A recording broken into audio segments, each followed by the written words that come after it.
Adam, welcome to the show. Thank you. Great to be here. What do you love so much about numbers? What do I love about numbers? I don't know. It's one of those things I think you're born with. I think for me, just as a young boy, just mathematics came very easily to me. So I was just always interested in it.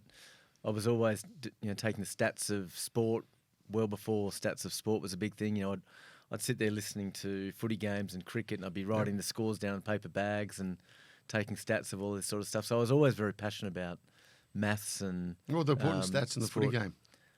Oh, back then it was very simple. We'd be listening to halftime and they said the scrums are 6-3, the penalty count's 2-1. Tackle count. Who scored a try? Like, it was literally you're listening to around the grounds and all the different on the radio. Yeah, the offloads and everything else, right? Yeah, I mean these days there's stats for everything, but back then there were stats for nothing. So I was always, I was just naturally good at maths. And I remember my year 5 maths teacher wrote in my school report. Yep. And back then the school reports didn't say a lot. They just said, a good student or something like that. They weren't essays.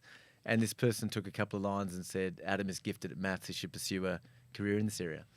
And it was funny how that turned out, because by the time I got to... In 5th class? Yeah, I was always... So you're 11 years old? Yeah, so I was... Okay. Yeah, you'd like to think you're pretty good at maths at 11 if you're going to be good at maths by then. Okay. Anyway, by the time I got to the end of year 12, I was still... I would find, four-unit maths very easily and all that sort of stuff. And I was trying to work out what career to do. And I was tossing up between being an actuary and being a sports journalist of all things. Yeah, I can ask you about that soon. And I ended up going with actuary, one, because I thought, well, hold on, I'm very good at maths. This is my natural talent. And I remember what that teacher wrote when I was in year 5, and I thought I should do what I'm really good at, rather than what I'm super passionate about. But I would have made an average journalist. What do the numbers tell you? What are you looking for in numbers? Is it the old saying, numbers don't lie? Is it the fact you can manipulate numbers? Is that there's a trend with numbers?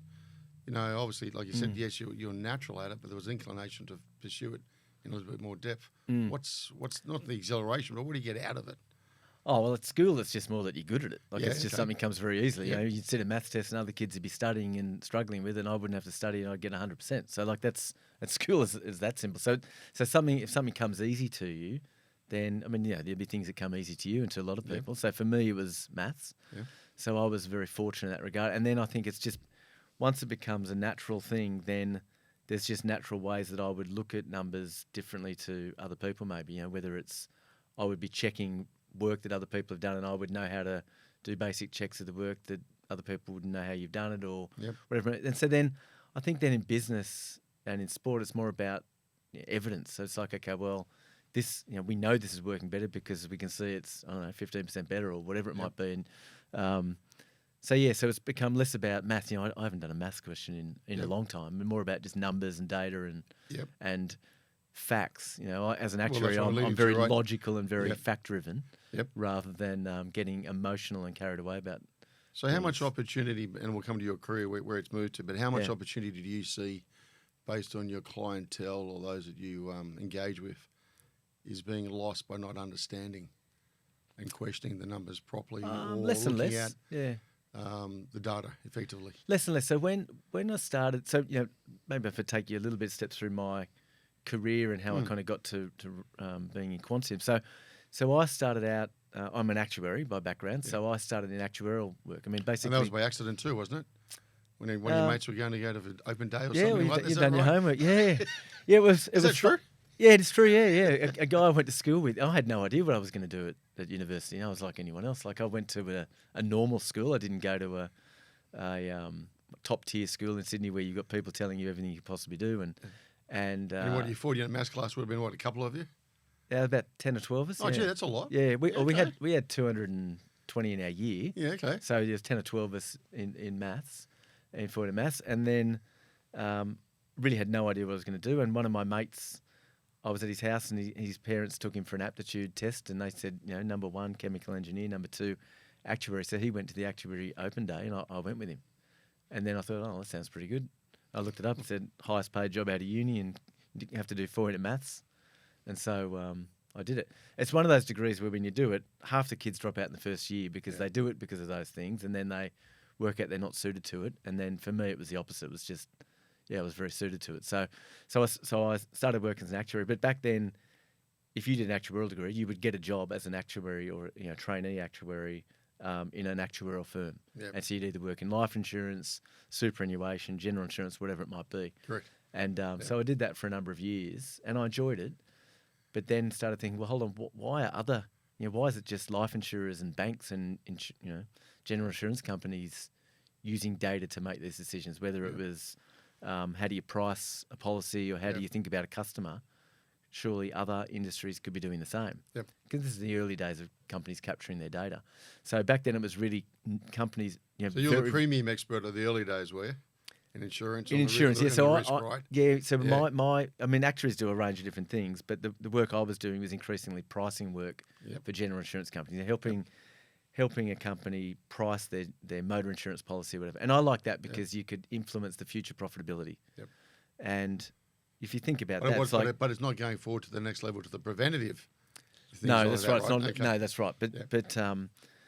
But if you think about that, you kind of think about how do you differentiate from one customer to another using data to say that customer is more valuable than the other one. Yep. But all that same principle can be applied in industry. How do you know one retail loyalty member is more valuable than another, and hence you should reward them? Or how do you see what behaviours are valuable? So we said, well, other industries could be doing this as well. And so that was how we started the business. But back then, almost no industries were looking at their data. Our conversations with it's 25 years ago. Mm-hmm. Almost every early conversation we'd have, people would say, no one's ever wanted to talk to us about our data. That's interesting. Well, so with the data in those days was probably coming through the P&L through finance as opposed to it's customer data. No, customer data. Yeah, we're always into customer data. So pick Foxtel as a client. They're our first client. All right. Well, hold on. So what's the genesis of the company? So you start off, you were in advisory work there for a while, were you not? Before Quantium? Or? Yeah. So I worked as a consulting actuary, a company called Trowbridge, which then got essentially taken over by Deloitte. Yep. So I was then part of Deloitte. So I was a very young partner at Deloitte. Yep. And started trying to do this stuff in Deloitte. And again, this is Deloitte back then, not Deloitte today. Yeah. And it was actually hard at Deloitte. Like you'd think these days Deloitte would have a big data practice, and if you wanted this sort of work, there'd be lots of opportunities. But back then, it just wasn't easy. And so you would have thought, but they do work with all these clients, but they were audit clients and other clients, and you'd be wanting to talk about data, and it didn't really help. Actually, the true story is that what then happened was Deloitte. Well, am I going to bring you in, or are you going to lose me as my client if you come in? Sorry, is that? Well, if I'm a partner and I'm the audit partner, am I going to bring you in to ask a lot of questions and support me, or are you going to have to go and get your own clientele? How did it work at Deloitte's? Because you're a partner, which means you're a rainmaker, or you're. Yeah, well, I was a partner pretty much because of the work I'd been doing in insurance and probably potential and all that sort of stuff, but. Yeah, it was just funny. Like bringing in a different service was it just wasn't that easy back then. Yeah. An audit partner really knew nothing about what we were doing and vice versa. Yeah. So, and talking to whoever you're talking to about an audit, they're probably not the people to talk to about data. Correct. Yeah. Especially when it's so different. So it just wasn't a natural cross sell. Yep. Even though you thought there was an opportunity, and so actually what happened was there was Deloitte won this big. CRM implementation back in that. Deloitte Consulting did. This is so long ago now. It's ancient history. But they put around a note to the whole firm saying, does anyone know how to calculate customer lifetime value for this CRM system? And we were the one team that put up our hand. We said, well, we'll do it over here. The actuaries will do it. Mm-hmm. And so myself and my now business partner, Greg Schneider, we said, we'll take on that piece of work. So this is literally no one else wanted to do it or knew how to do it. And we did that, and then through that we started building a relationship with the team at Foxtel and their marketing team of how to use data, and it was the first time they'd ever looked at their data ever in their customer database. Mm-hmm. And we could tell them some really basic things that blew them away. Like stuff that these days you'd think, how could they not know that? But they didn't because they were off intuition. Like what? Come on. You just show the basics. For example, they had a strategy which was if a customer rang up looking for a second set-top box, you should try to not sell it to them because we want as many customers as possible and we have a limited number of set-top boxes. And so what we were able to show, yet they had a huge customer attrition problem. And we were able to show them anyone who had a second set-top box or even a third set-top box, they don't churn. So that's your dream customer. And if you again, once you show it to them in the data, you think that's common sense. He says, if someone's wanting to buy you more of your product, sell it to them. Yeah. But they were actively trying to just have as many customers as possible as part of a land grab. and they're saying, well, we've only got 1 million set-top boxes. We want 1 million customers. But once we showed how much more valuable someone was once they got a second set-top box, that opened their eyes to it and they changed their strategy. So actually, we want to encourage that. So really simple insight now, but it was counter to what they were doing. So an example like that, and there was lots of examples like that. You could, early days you could just find like just so many nuggets in data when they never ever looked at it. So that stuff is long gone. So companies have been looking at their data for a long time, whereas now AI has the opportunity to surface a lot more intelligence from your organisation than just your customer data and so on. So when did you decide to go out on your own then? So that was a bit of an awakening, was it? Thinking, my goodness me, there's an opportunity here. Yeah, first of all, there's an opportunity. Yeah, there was the opportunity. And then a couple of things. I think it was funny. It wasn't like a plan, a thing the whole time. Yeah, it wasn't a life plan. Like my wife was, when we started Quantium, my wife was 8 months pregnant with our first kid. We just bought a house. I was 28. Like, it's not, my wife didn't think it was the best time to leave it, throw in a partnership at a company that I was a young partner. I kind of was set up there. Yeah. But it was these moments where you'd go to talk to a client and you realise actually the Deloitte thing was actually a handbrake at the time. Like it was making things harder, not easier. Yep. If you want to go talk to a company, you'd have to check whether they're an audit client or whether someone else was there. You have to go through them. Then it'd be a bad intro, and it was just hard. Yeah, okay. And no one could sell you in probably because they probably didn't quite understand it either. Yeah, that's right. So it's like, hold on, this would be easier, separate, and suddenly it just felt like the right time. Yeah. Okay. And did you road test it outside of that before you went out? Not a lot, no.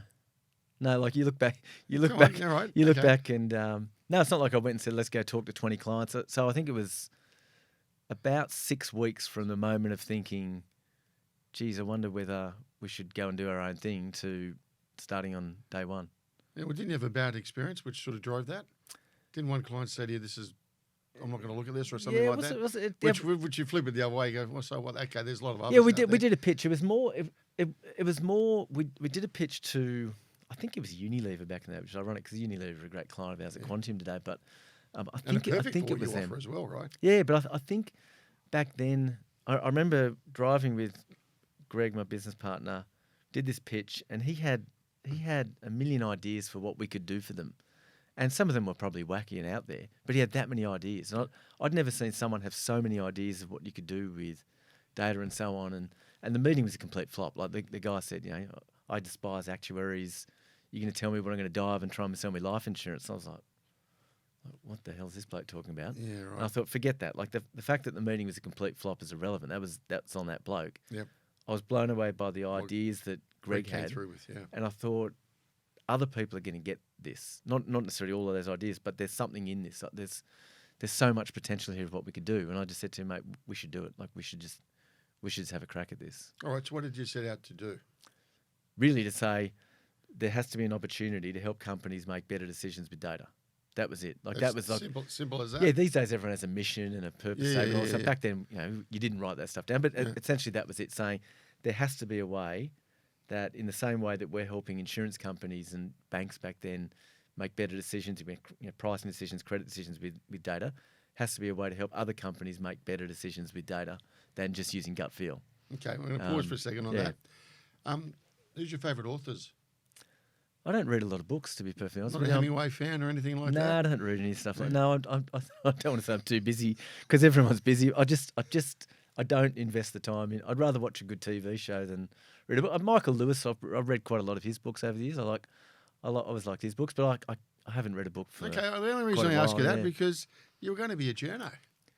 Yeah, but that was just because I love sport. That's just because I love sport. The love of sports or the love of writing? Not a love of writing. No, so when I was in year 10 at school, I came first in maths and English. Okay. So at that point, I probably started thinking I was good at writing. Yeah, well, and half decent. Not really, because then girls arrived at the school. Because we were all boys up until year 10, then the girls arrived, and then they'd smack you in writing. You're like, okay, that's what good writing looks like. So no, I wasn't good at writing. I mean, I'm good at writing for an actuary. I'm not good at writing for a journalist or an author. Any good in sport? Just average. I'm one of those guys. I can play any sport average. Are you any good in sport? Come on. No, I was average at sport. No, when I say average, genuinely average, not as in average as in poor, but I'd be able to play. I was in the school touch footy side, stuff like that. but not rugby league. Rugby league was a sport I loved, Was it and okay? I stopped when I was 15. I knocked my front tooth out playing, and Mum said, "That's it, you're done."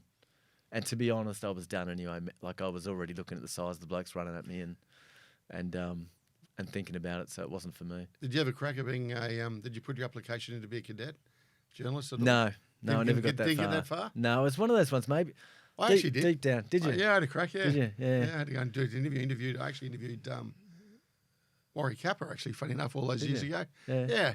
Well, it's sort of romantic, isn't it, to be a sports journalist and the opportunity to see these great people and learn from how they excel and what they have to do to recover and perform. The funny thing, when I was a kid, I always wanted to be the rugby league journalist or a rugby league statistician. Oh, the statistician. So the statistician ended up becoming an actuary, and I've ended up becoming the chairman of a rugby league club. So I've kind of got there, but it's funny. Then my daughter actually started. She's at college in America, so she started studying sports journalism. Mm-hmm. So she started following the same footsteps in a way, and then she worked out after I can't remember now, 6 or 9 months that it was going to get obliterated by AI. What she was doing, because she was doing it because she enjoyed writing, she loved sport. I think she realised the writing bit was going to get taken over, but so she worked that out herself. I couldn't tell her that. Okay. Yeah. All right. So you and your mate driving back decide let's go ahead and have a crack at this. Yeah. So you got to walk in to see Deloitte and say, look, gentlemen and ladies, Yeah. I've decided to call it a day. Yeah. And in 6 weeks, you're opening the doors, are you, to this new business? Yeah. Pretty much. Where'd you open up? Or how'd you go about it? Because everyone says, it's easy or not easy. No, 90% of businesses are going to fail. We know that when you start up. Yeah, and I've seen that now because I've seen all these other businesses You've fail. seen them all. All right. Yeah. So was there any... I never even contemplated that. Okay, what's the first one we're going to go through? Yeah. Was there any seed funding, or was this the back of, your own shirt and sweat and everything else? Yeah. Like, how did it come about? So it's the sort of thing that these days you look back and go, wow, how did that all happen 25 years ago? Because there was no startup community or anything like that. No. And the idea of getting like there was the internet was pretty new. Like it was. That's right. It's different times, but there was an actuarial company in the UK, a company called EMB, they were called, and they had recently released some great technology, and it was actuarial technology about how you could build basically better pricing models and so on, build better statistical models using their software. Yep. And we'd started to see this compete with us, and Greg, my business partner, had actually used it when he was a client. He was a client of theirs, an insurance company he'd been at. And so we thought, these guys are building good technology to use as an actuary. And then we thought, I wonder if we approached them and said, listen, would you back us in Australia? We've got this idea in Australia. Would you back us? And can we use your technology? Interesting. Yeah, so we wrote together, I don't know, it was probably a 6-page note to say, would you take a meeting? And then they read it, and I think we said, would you consider investing? I think it was we asked for £125,000 for 10%. We said, Okay. Yeah. Okay. and we want to use your technology. Okay. And they wrote back and said, "Yep, look, we'll take a meeting. We'd love to do that." And then in the conversation, they said, "You know what? It's actually perfect timing. We've been trying to work out how do we expand globally." Your footprint. And they said, "But we want more than 10%. What about if we give you double? We get 20%, and you can get 30% every time you sell our software. Every time, if you sell our software to anyone and land it with the client, we'll give you 30% of the revenue and 30% of the renewal revenue." So 25 years later, insurance companies is licensing that software, and we still get 30% of the revenue. Oh, is that right? Yeah. So it ended up being a fantastic deal for us because they were very hands off they weren't like a financial investor looking to get a return. They were more wanting their technology to be embedded in Australia, and they were just trying to help in the there. So they were a great partner. But then we kind of outgrew each other, if that makes sense, and. Oh, you bought him out ultimately? We bought him out, yeah. Did you really? Yeah, we bought him out. Yeah, because they got to the point where they said, hold on, our international strategy should be E&B everywhere, not having Quantium in Australia where we own 20%. And so, so we learnt their mistakes expanding globally of what not to do, the way they expanded. But it worked well for us. And I think it was a good deal for them in the end because they learned a lot about expanding globally as well. Who came up with the name? Yeah. My business partner, really. Yeah, he did. But I think the story was I can see the T-shirt, so I've got to ask the question. Yeah, right? it was. We went to see someone else, and she worked for a company called Actium, Oh gosh, It was here we all go, that. yeah. Well, there's all those names floating around in those days. Yeah, and you're I right. think he must have thought that would have been good. Yeah, we're actuaries. That would have been good names. Yeah, So yeah, what the about Ripper. Quantium? Oh, okay. I don't know. It's like one of those things. And sudden, it's a bit like I don't know. You could spend a lot of time worrying about the name. You could spend the time worrying about what you're going to do. Mm-hmm. It's a bit like owning racehorses. I don't know if you've owned any racehorses, but I've quickly worked out you like the name of the racehorse a lot better if they win races. Very true. You can fall in love with the name, and if they're a dud horse, you quickly forget the name. But so it was just one of those things, and the name ended up working. But yeah. Okay, so how do you go about building a business? What's your experience?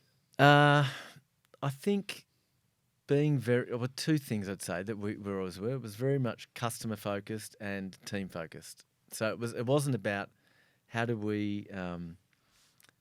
We didn't spend long times putting together strategy decks and saying, right, we're going to do this again. Back then, it was really thinking about what do customers Did you need actually have a and what business could we plan? do. Not really. I mean, a basic business plan, but and, it was. And how often did you look at it? Oh, I can't even, probably never. Probably when we did that pitch at the time, yeah. And even for many, many years, we didn't do a strategy or anything. I mean, now obviously we have big strategy process and all that stuff, but back then we didn't have an annual strategy process and none of that stuff. It was just every day was strategy. Every day we think about, right, how do we grow more tomorrow and So what, did you start at home, or did you go and No, did you go and say, right, we're going to commit to something? No, so we had 8 people on day one. So there myself, Greg, my EA at the time, Anna, and then 5 others. Okay. So and they were 5 people that 4 of them I worked with, and they were all kind of looking to leave at about the same time. A couple of them had said to me, "Listen, I'm going to leave. Can you help me think about my next job?" And I was saying, "Listen, hold off, because actually Something I'm thinking about. I'm about to leave in 3 weeks' time, and if you want to do that with us, you can." I was like, Yeah, and it was one of those ones. I had to explain that to Deloitte at the time because Yeah. they were kind of like, "Hold on, Like, stop poaching my how the stuff." 7 of Yeah, you yeah. walking out?" And I Yep. had to explain that. And thankfully, the people I worked with, the people I worked with at the time, they were pissed. But I think they, I also knew that a lot of them were wanting to leave because what had happened was a whole group of us had been taken over by Deloitte, and so you go from working in a company with 200 people to one in 3,500. Yeah. The culture, Totally different. it's just different. It's not Yeah. to say Deloitte's a bad culture; it's just different. And so for a lot of us, we were kind of wanting to go back to what we had. Yep. And so we ended up, and a lot of them ended up doing the same later on. Okay. So there was 8 of us you from day were one. just- So from day one, we wanted to punch above our weight to say, we want to give, we want to be, people engage us and think of it like McKinsey. We do high quality work. Yeah. We do high quality work. We charge properly for it. We're not giving it away because we think we're going to do good work. Sounds good in theory till you get clients. Are you gonna, were you able to? No, we'd back ourselves. Were you able to charge at the level that you always wanted from Yeah. day one? Yep. You haven't dropped it at all. No. We were charging. I mean, we were used to Tough, charging you as an tough. actuary. Yeah, we were used to. To be honest, that was probably what I was good at, is having those client conversations and holding firm on price and stuff like that. I was always good at that. I don't know. I was just always good as a young consultant. So kind of thinking that there was value in what we were doing. Yeah. So no, we were able to do it. But equally, clients would only re-engage us if we were delivering value. Correct. Yeah. And we were able to deliver a lot of value because what we were doing was giving them insights that suddenly go, geez, that's game changing for us. So I think we were pretty quickly delivering value for customers as well. And that's the thing. So if you're delivering value for customers and you're creating a great team from day one, then everything else can sort itself out. Like the strategy can keep evolving to be what it is. But if you've got a good team and you're kind of focused on the customer and the client, then I think they were the values early on that kind of still have values today. Okay, so for all the entrepreneurs out there, Adam, how do you go and get customers? You knock on the door. Like back then we were. It's funny. Probably about 3 or 4 years ago, my then EA said to me, "I found your calendar from the first year. Like you basically found your early calendar, and because it's not like I can open up Outlook and see my calendar from 2002. Yeah, that's right. She found my calendar, so I could go back and I could see every day, and it was like yesterday. But the thing that struck me looking back at it that I try and show everyone was, I really had an attitude back then of want to try and see at least one potential customer every day. Yep. Back then, and you're still trying to set things up, but at least every day. And I was doing more than that. I was seeing all these different, and so was Greg. We were just out there trying to get as many meetings as we could. And a lot of them at the time, I remember we'd have meetings. People say, "Look, I'll meet. We've got no money, but happy to meet." We'd say, "That's okay. We just want to meet." Yeah. And the amount of business ultimately that I could track back to those meetings was unbelievable. I look and go, wow. Face to face, Adam. The meetings, oh yeah. Yeah. Well, there was no, In those there days, was no, right? there Yeah. was no VC. VC Yeah, but was, I still think that's traditionally that's a better way to go about it. Yeah. Go on. No, we'd be. I mean, we're in the Sydney CBD because that's where a lot of the action was. So we're in the CBD. Every company almost was in the CBD. Yeah. Certainly in the industries we were working in. But I could track back and go, wow, that meeting there with that person. I remember they then introduced me to their sister. Their sister introduced me to their husband, and their husband introduced us to this company, and they became a big client 4 years later. It was amazing, the kind of connectivity of how many of our customers you think, well, 5 years later, we started working with that, and I could trace it back to all of these different meetings and connections we'd built. So that was real eye-opener. So I would say to our teams, like, there's nothing that replaces getting out there and talking to customers and being in front of people, and then being in front of them when they need you, so that when they kind of that day have a problem, that you're front of mind and they think, okay, well, actually, Quantium could help with that, or Adam could help with that, or Greg could help with that, because they saw you a week before and they think of you. Yep. So that was, we worked hard at that. Like we were, we weren't shy about being told no. So yeah, that was a big part of the LS. And then you told me did get an opportunity. No forever, ever. No, not at all. No, not right now. No, come back to me later. No, I need some more information. You got to think like that, don't you? Oh, yeah, well, that's it. I didn't take no as you're an idiot. I take no as, okay, well, it doesn't work right now for us or whatever it is, and that's okay. And then, like I say, a lot of those no's turned into yeses down the track or introductions to other people. So, yeah, so I guess maybe it's not being afraid to fail. Like the entrepreneur in us was that we weren't afraid to fail, and we weren't afraid that someone would reject us. We just keep saying, well, that's okay. Well, the next person will say yes, and yeah. And did they realise they were sitting on a ton of information not being harnessed? A lot of them didn't at the time, but some of them, obviously the people that took meetings probably were starting to wonder that, and when we meet with them, we could show them that. But we made a profit from our very first month. So we were profitable from month one and basically forever. So that's a pretty cool story, yeah. That's an achievement. So we never borrowed a dollar ever. We've never been in overdraft, never borrowed a dollar in our history. Yeah. They may have to. So because we were doing consulting early on, but then we in month one we made more consulting revenue in our very first month from than what our costs were, and then that continued forever. So yeah, pretty lucky like that. So it's not like I can tell a story of we were in the garage battling away, thought it was going to die. Like straight away we were thinking, okay, we're kind of it's validating what we think here. There is something here. Yeah. And then what happened was a word of mouth. Did you focus on a strong marketing campain? Like, was there a point? No, of it wasn't marketing. No, never marketing. No, okay. A marketer's worst nightmare because it was never really had a marketing team for forever. Mm-hmm. No, it was. I mean, our marketing was knocking on doors and trying to take ideas to clients. That was our marketing. Our marketing was ideas. And who were you targeting? Back then, it was. Is it chief marketing officer? Is it the chief exec? Bit of. Is back it the then, CFO? it was. Back then, no, probably. I mean, it was whoever you could get to, but probably more CMO back then, like chief marketing back then, because back then, if you want to talk about data, they go, "Oh, that sounds like it's in our marketing." That's team. right. These days, less so. But I mean, these days it'd be very much CEO where we'd be targeting. But back then, it was more CMO. Yep. But again, it came down to so CBA was a big early client for us. That's an early one, was it? Yeah, and it was always going to be because when I say always going to be, that was always the sort of organisation because they were a big tech adopter before a lot of other companies, obviously, and that's been they've always been ahead of the curve on tech, and we got a bit lucky in that the guy that was running their retail banking at the time, this is probably now a couple of years in, was an actuary, and so there was an actuary who had got promoted to be in quite a big commercial role. And frankly, that meant he tore apart a lot of the financial work that all of the teams pitching up to him to do. Like if the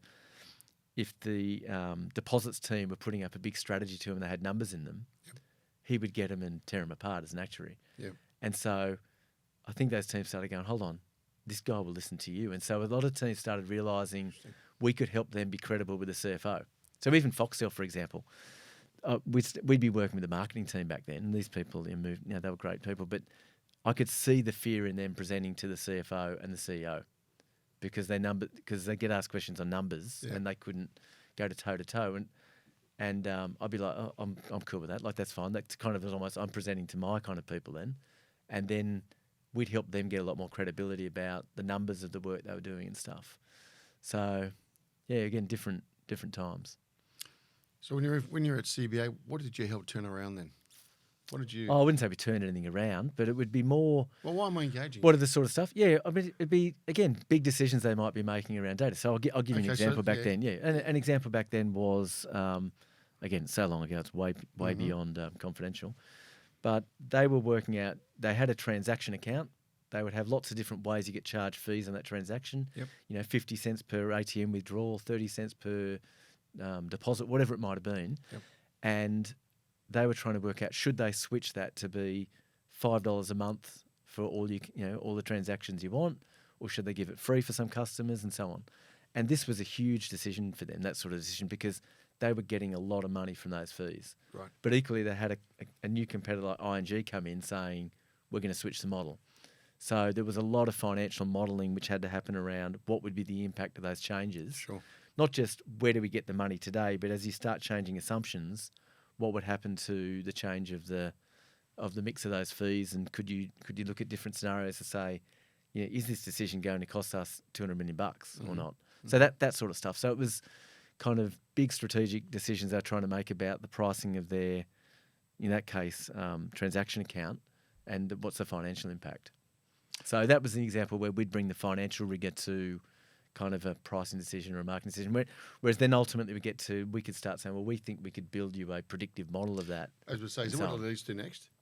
Sorry? Is that what it leads to Yeah, next? like we were always about, as actuaries, we were always about building predictive models, not about data. We ended up then landing in the data game more. So, obviously Quantium today, we're well known for having data and AI, but it was always around great predictions and kind of getting to the point of saying, well, the best predictions come from having the best data. Yep. If you want to build the best pricing model possible, you need the best possible data. Yep. And so we're like, okay, how can we get better data to do that?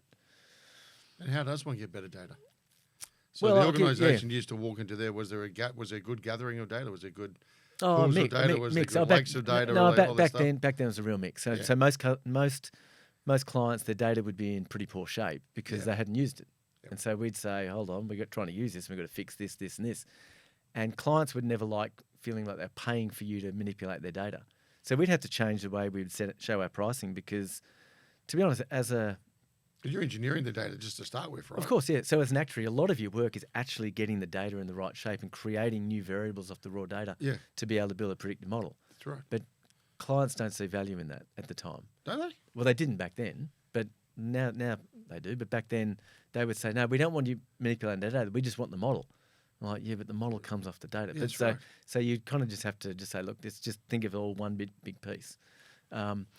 So, yeah, back then you'd have everyone ranging from, they'd build a database and they'd be missing critical variables through to having to fix errors in there, through to some people having data in pretty good shape and just not having used it a lot. So we did a lot of that data sort of work and so on. But again, a really big formative moment for us in Quantium was we lost a pitch. We didn't really have to pitch very often against other companies because people would say, who else is doing this? And I could genuinely say, I don't know. Like, I don't know anyone else Well, I was doing going to this. ask you about a little bit of that. There was no What there was it? no competitors. Yeah, exactly. There really was almost none. There was one or two companies floating around that were... Any offshore? That you look at? No, but no one was talking offshore. I mean, again, back then, offshore fell a long way away. Yeah. There was, we weren't really using the internet and for find a competitor or anything like that. So no, definitely no offshore. But we did a pitch. Sorry, a good client of ours asked us for a proposal, and the project at the time was, can you help us cross sell? Imagine it was, can you help cross sell motor insurance to our home insurance customers? Mm-hmm. That's the sort of thing they want to do. Marketing opposition. We want to sell more motor insurance to our home insurance customers. Yep. So we'd say, yep, we can build you a model. We can try and predict all of these different things. Who's more likely to take it up, etc. And it was to a friendly client. A sort of client engaged us a lot, and they would use us. And we lost. And they said, oh, we've engaged someone else. And we're like, oh, okay, what's this? Like, we'd never really lost something before like that. We'd had clients say to us, that idea's too expensive for us or whatever it might be. But saying we're going to use someone else was a bit of a wake-up call. And they said, oh, the other company's bringing data to the problem. And we're like, what do you mean? Yeah. They said, well, they've actually got the renewal date of these customers. Like they've through something else, whatever it was at the time, they know when someone's motor insurance is due for renewal. And so straight away I was like, well, of course you should use them because we're trying to do all this modelling to work out where they might take it. You know when to sell to them, and that's way more valuable than our model. Yeah. And so it was this moment where I said, okay, well, we lost the pitch, but we've just won this information, which is brilliant data is better than any brilliant model depending on the data. So we said, okay, well, we need to get the best possible data as well as having the best possible model. Because this client said to us, if I could take their data and your modelling, that'd be the dream, but I can't. So we said, right, what's the best data we could get? So we approached banks. So we went to banks and said, listen, you've got this transaction data. We think there's a lot of gold in that transaction data. And they weren't using their transaction data like that at the time. Credit card transaction data. That's right, yeah. What are the things that people are buying? They weren't using that at all like that at the time. And that was the idea. We think we could. So how do you extract all that? How are you going about all that? So this is the algorithms and everything else, is it? Yeah. No. Well, you first of all you've got to, as we worked out. So we ended up forming a partnership with NAB, and that was off the back of like probably a 7-page agreement back at the time.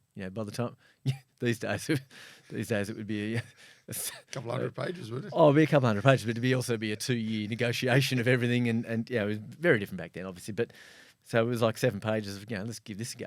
And again, I think it was the idea was more that I was fascinated by, like this idea of, so you think you could get value from our transaction data, and other people might value that, and now ultimately then they became one of the people who could use that transaction data themselves in making better decisions about knowing their own customers better. Who owns the data then? Oh, NAB. Like in that case, it was NAB. Data. Are you using that data for outside of? Again, this was 20 years ago. Yeah, but 20 years ago, that commercial right? model was NAB would say to us, we will allow you to use our data. Anytime you use it, we'll get a clip of the ticket. Yep. And we want to make sure that when you use it, we're comfortable with how you're using it. Yeah, okay. And those rules hardened over time as we could say, well, look, we could do this. They go, well, we don't want you doing that. Yeah. And we didn't want to do things like we would never want to, I don't know, help a tobacco company get people to smoke more, something like that. Like that was just ethically, we didn't think you want to use data to do something like that. Yep. But if it was, I don't know, helping an organisation understand their customers better so they could provide better services to their own customers, then that might be a win-win for everyone. And so there's a lot of good things you could do with that data. And so, but once we got the data, we had all these grand plans of, we're going to get this revenue from it this year. And then we realised we had to spend about 2 years cleaning the data up, like just fixing it. Is that right? Yeah.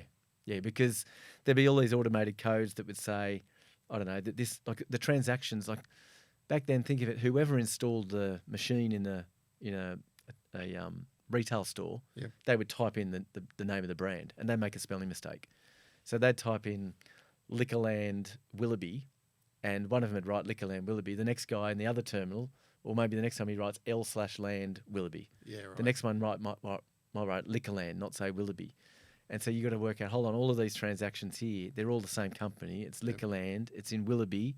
That's all part of Liquorland Group. Willoughby is here. So we had to do all this work actually creating all these other variables to understand all of that so that we could then actually start slicing and dicing the data to properly get insights. Otherwise, we'd add it all up and we'd show a client and they go, well, that's not our sales. That sales looks wrong. Yeah, okay. And that was so we had to do a lot of work cleaning the data, and that was, to be honest, became like a bit of a moat for us. Like we now had this, not only the idea, but then the IP of fixing the raw data that banks had, and we could help banks, with that sort of problem as well. But again, that same concept has been throughout our entire history, which is you've got to take the data, you've got to then make it really usable. It's the same with AI today. You've really got to think about what data do you need, how do you get it in the right shape to then use technologies to exploit it or learn from it. Okay. And I'll talk about that in AI at some point, I'm sure, in this conversation. Yeah. Where any particular sectors that you seem to get a lot more buy-in, or is it early days? Yeah. Like the big sectors that kind of got data. So financial services definitely. Yeah. So anything which is customer. Yeah, exactly. Yeah. Anything we had customer data, and obviously banks and insurance companies were further down that path than other industries. Yes. So banks, were familiar with the idea of credit models. Mm-hmm. They were already using data heavily for credit. So to say to them, you could do the same thing for marketing wasn't a big stretch. And so they were pretty sophisticated early on. And again, so when you talk about fees, how could you get people to pay? A bank, banks will pay you fairly if you're doing good work for them. Okay. Telcos, we started working with telcos back then. But yeah, like certainly not retail. So if we... Not retail? Not at all, no. If we'd have knocked on the door of Woolworths... Well, they didn't even have a loyalty program then. So this was 2002, 2003, 2004. Woolworths didn't get a loyalty program until, I'm going to say, 2012, 2011. I don't know the exact date. Yeah, okay. So they didn't have customer data. So if I'd have knocked on the door of Woolworths back then trying to... we would have failed. We were trying to do work with Woolworths in say 2012, and I think we won a project for about 30,000. It was the first project we'd ever won with them. They had we ended up doing work with them in 2014.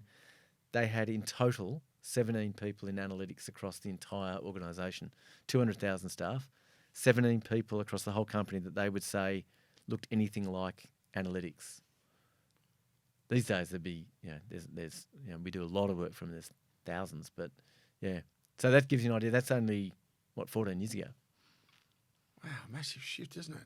Yeah, but that's what I'm saying. Like we've come a long way. So we've come a long way from 2002 people never having looked at their data. Even 2014, most companies are still. But you stand back and look at military history. The power of intelligence or competitor intelligence, and understanding data, understanding facts. Yeah. It's so fundamental. Why is corporate so slow on all this? Oh, you might say fast, but they're doing other like a they're retailer. trying to appease customer without knowing what our customer thinks. No, but it was more customer data they didn't have. They'd have a lot of other data they might have been used. So they would still be running their data off information, just not customer data per se. Like there'd still be a lot of amazing ways they were running their business, and a lot of people with gut feel combined with kind of data, like they'd be doing a lot of work to kind of dashboards or whatever to work off. Yeah. Whereas today, it's very different, yeah. But that was just the industry. Like that was every industry. So we've kind of seen all these different industries changing. There's still some industries today, I'm sure, that have got a long way to go. But it was. But I'm just using that as an example. Yeah. These days, retail would be an industry that does huge amounts in analytics and AI, because there's an unlimited number of decisions that they need to make every day. We say, well, hold on, data could help with that, or AI could help with that. Yeah. You think about, you walk into a retail store. First of all, where do you put your next store? Secondly, if you've got a certain size, how much of the store should be dedicated to different things? So how much of the store should be soft drink? Yep. Within soft drink, how much of it should be cola versus lemonade? How much of it should be diet versus non-diet? Where do you put them? What's on the top shelf? What's on the middle shelf? Yep. How do you price them? Yep. And then you start thinking, hold on, if there's 30,000 items in the store, how do you have promotions across everything? So one customer coming through, looking at everything, feels the basket in the right way. Yep. How do you have data inform, making sure that on-shelf availability, on and on and on. Like there are just decisions for everything. How do you design dark stores to optimize picking paths for, or how do you kind of say, you're picking stuff in a dark store, here's the path you should walk to do it. Like there's just an unlimited number of things you can use data for. If you understand the customer. How are you getting more data? So how do you do it these days? Well, it's always customer data. Like we more.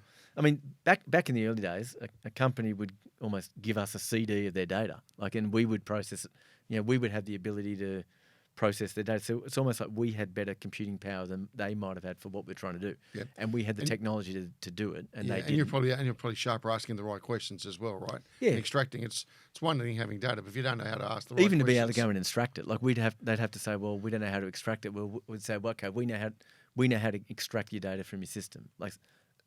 These days, nothing like that. These days, we would be working with clients on their technology, in their cloud environment. They've got all those environments, and we would work on their tech environment. So we're not, it's more like we're bringing the skills to their environment, as opposed to they're giving them, it's a long time since someone says, oh, here's a CD of our data. Yeah, okay. Right. So it's very, very different. And I much prefer these days that, from a risk point of view, we're not, we don't have customer data sitting in our environment where we're worried about that sort of stuff. Yeah. Okay. 5, 6, 7, 8 years in, when did you start seeing things starting to change in terms of all the work you're doing bringing positive outcomes? Pretty quickly. I would say not 5, 6, 7, 8. I'd say like year one. Like the fact that we were making money straight away was a good thing. Yeah, okay, but that's me signing up, and I'm talking about customer, but I think changes. but the only reason we were doing that is because we would, to be honest, most projects we would do, we would see it have an impact, and so then that client would say, Wow. "Here's another project. Like let's do another project," because it's all project by project.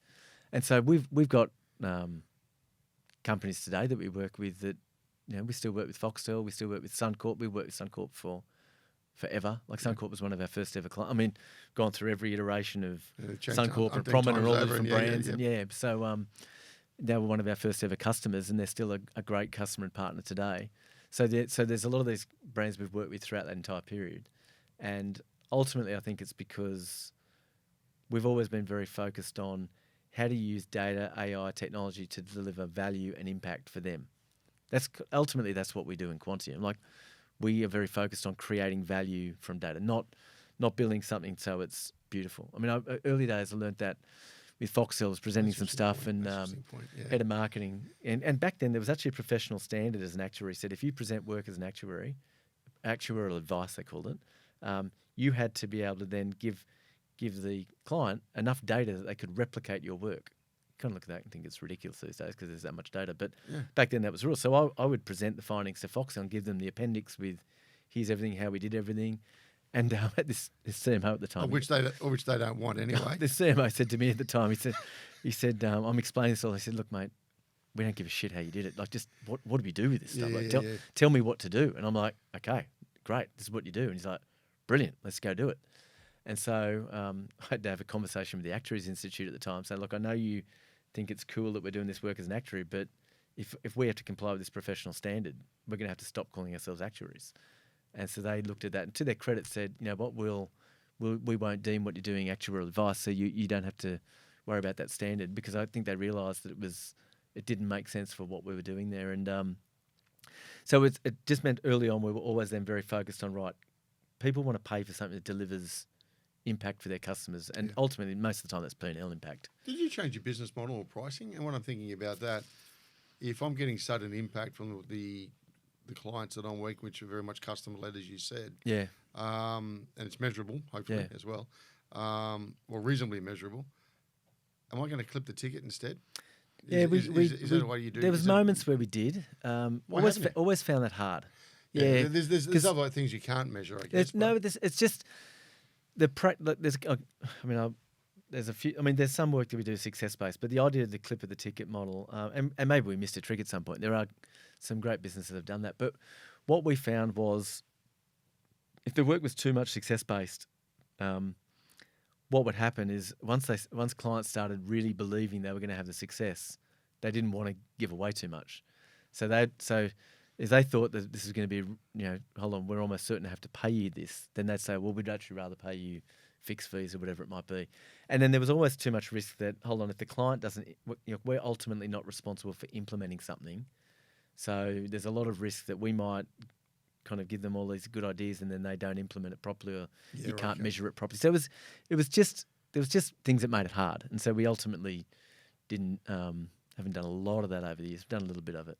But our business model's changed lots of different times. But we look at this, say, for example, your old days, you say Deloitte's, but in terms of the partnership models and in terms of professional services, McKinsey's changed their model.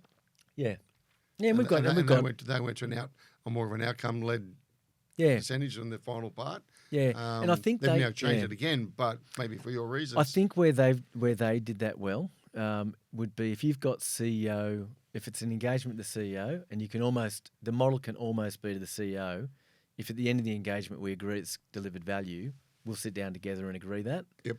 Then that is different to some other less senior stakeholder, because the CEO has that discretion. So when we have ever done that sort of stuff, it's with the CEO where it's eye to eye saying, it's almost on trust saying, if you're happy, you'll pay for it. If you're not, you're going to let us know anyway.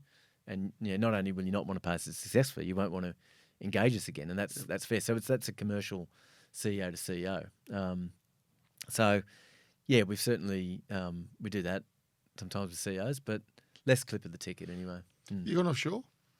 Yeah, we've got teams in the US, UK, South Africa, India, obviously in New What Zealand. sectors you're mainly covering over there? Primarily retail, Yeah. a bit of health, Yeah. but now with AI, it's kind of broadening out into all sorts of different things. It's kind of word of mouth from different clients, but primarily retail because we've done some pretty, I think some pretty awesome globally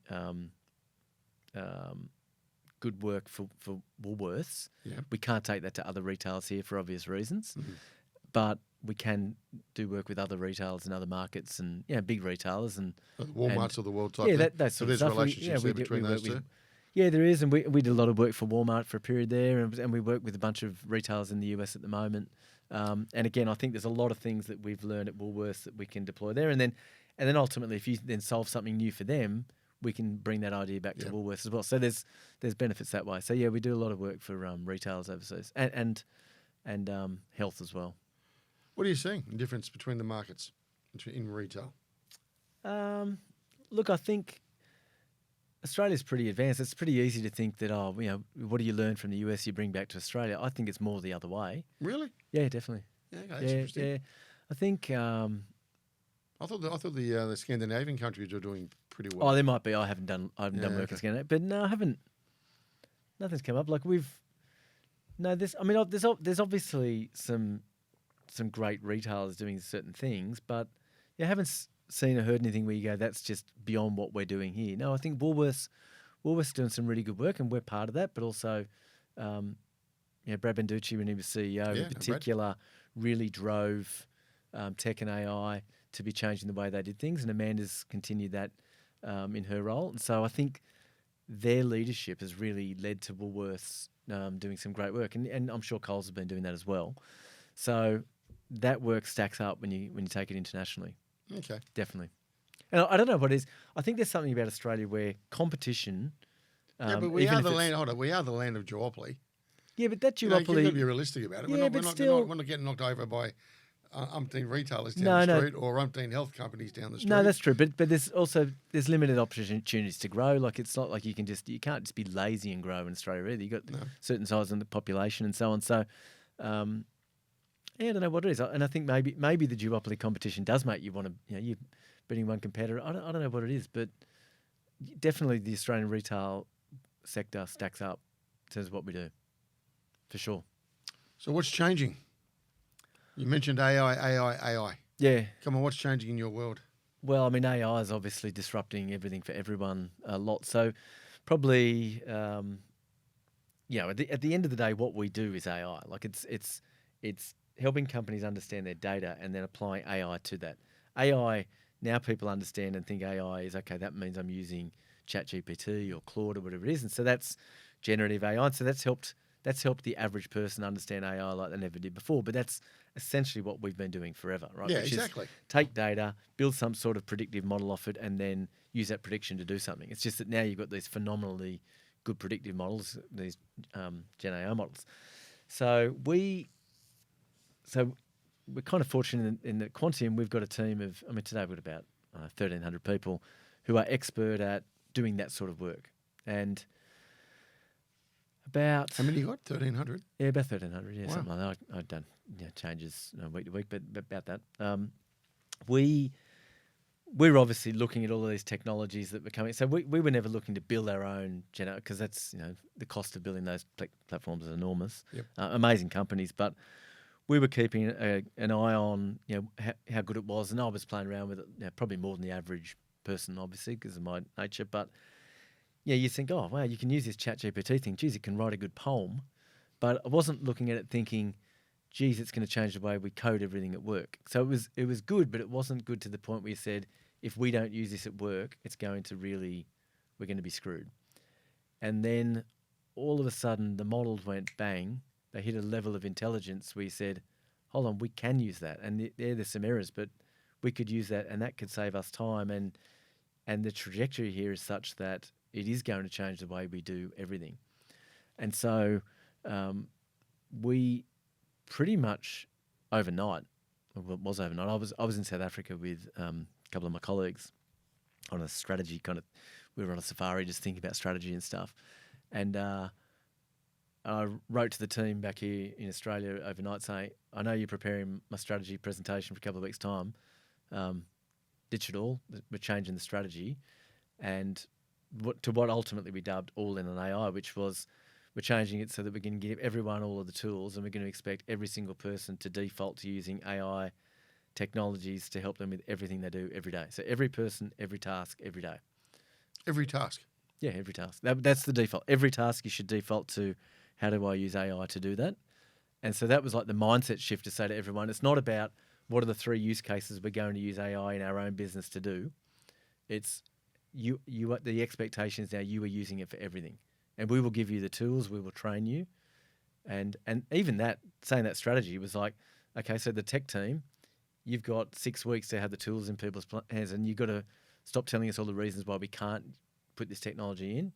You've got to find the right technology, and you've got to put. And so we were, I think we were one of the first ever. How long ago was that?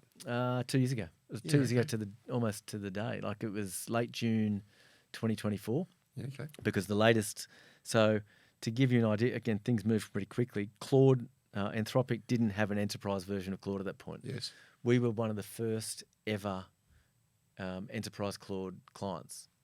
We're certainly in the first 5 or 6, because in week 1 of them releasing the product, we had it. We'd been testing it before it was announced.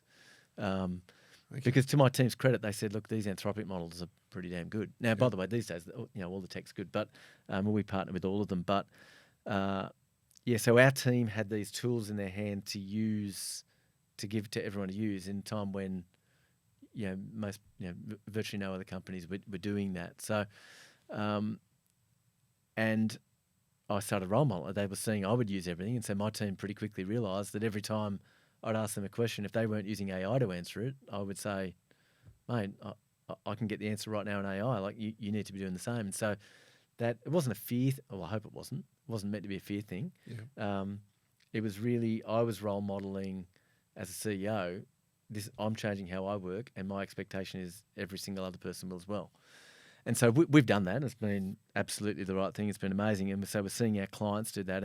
And the technology has just come. Like it's, I don't know how much you use the technology yourself. But not enough. That's why I'm listening. Okay, Seriously. Okay, well, it's going to... I'm engaging with a lot of people who aren't using it enough either. That's why this is going to go... it's going to disrupt every single role in every single instant. Maybe, so say the footy at the Bulldogs. Yes. Not playing the game. It's, if you used to be a rugby league player, you're not a robot. You've still got to go out there and run out there and play. So there's some jobs that still got a physical element. And I'm not saying there's no human jobs, but any job that involves you applying your brain to some information, that job is if you don't adopt AI, like, you won't have a job. Like, pure and simple. You really believe that, do you? Oh, mate, 100%. Like, that's not a question. Yeah. You'll either be replaced by an agent, or you just be replaced by someone else with your skill set that's using AI and does 10 times as much as you do. Like, it's just simple economics. Like, once you realise that your skill set leveraged with AI can produce 10 times as much, that's a moment where you go, geez, look at what I was doing before. And that's where I'm at. So for everybody out there, and for me who was trying to learn, and my team were younger than me, they're all on it. Yeah. Okay. Yeah. And I'm mindful I've got a couple of old mates who are just using Claude non-stop and everything at the moment, but they're still we're all still miles behind, rapidly catching up. You get out of bed in the morning, talk me through how you use this whole process in your life. And you're rolling to work, and you got your first meeting, you got decisions, you got a client you got to go and see, or you got a strategy. Come on, just give us an example. Okay, so I'll give you a couple of different examples of myself and then some of our other team, and like the way I think how it's going to work. Yeah. So for me, first of all, my default in any work I do is in an AI environment. So if I'm thinking about any topic, my default is that I just work in Claude or ChatGPT, whatever it might be. Now, I typically work in Claude just because where my things are set up, but it could be ChatGPT, it could be Gemini. It's not about Claude versus ChatGPT versus Gemini. Yeah, but it's AI. It's AI. Yep. So I work in AI all the time. Everything I do is in AI, as opposed to, because you might go, well, what else? Your default might be to go to Google to do something. Yeah. I want to start thinking about, Google that. I don't Google something. I use AI to help me think about something. So that's a starting point. But then once you set up an environment, so think of the AI as like the brain and the intelligence. And now you just have to trust me. That intelligence is already at the point where no matter what the topic, it is now at world-leading level of intelligence on that topic. So straight away, the intelligence is there. And the intelligence is there on everything, and it is being massively underused by businesses today. No matter what they're doing, the technology is way ahead of almost any company in the world. So the technology is there. This is not a case of the technology will get there. The brain is there already.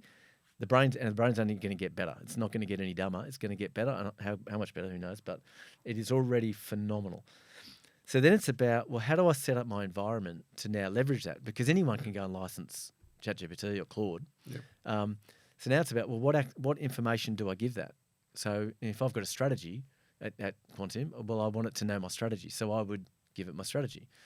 If I've got an employment contract for someone who works for me that I sometimes go and look up or find in my directory, well, I don't want to have to do that anymore. I want to give it to Claude. So the more you can start giving it everything you've got. So some of that's really easy to think of, like documents you already have that you might refer to. It might be the brand standards we've got at Quantium. So if I want to design a PowerPoint document, it needs to know our brand standards. Well, again, instead of giving it to a brand team to do, I give it to Claude and say, here's all our brand standards. If I wanted to understand how I write, if you think over the years you might have had someone write things for you, Absolutely. you teach them how to write and it takes months. Yep. I just give Claude enough examples of here's how I write and teach it how I write, and now it writes for me at my best immediately. So the more I teach it everything how I do work, the better. So I've built a digital twin of myself. Spent about 200 hours building this thing, Yep. where it basically knows everything that I know and how I think about different topics, so it can answer questions for me before I have to go think about answering them.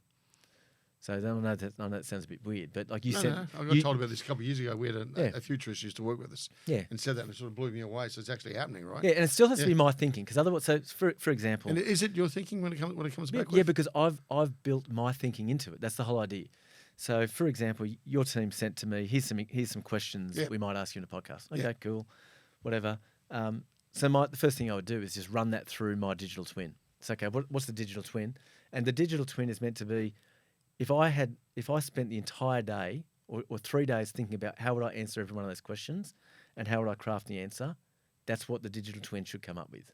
It's not how would Steve Jobs answer that or how would Claude answer that. Because if I just said how would Claude answer it, I'd put those questions into Claude and it would know nothing about me, what I think on topics, it knows what the internet thinks. It doesn't know what I think. But I've spent hundreds of hours telling Claude what I think about everything. It's got every strategy document I've written. It's got every bit of work I've reviewed, etc.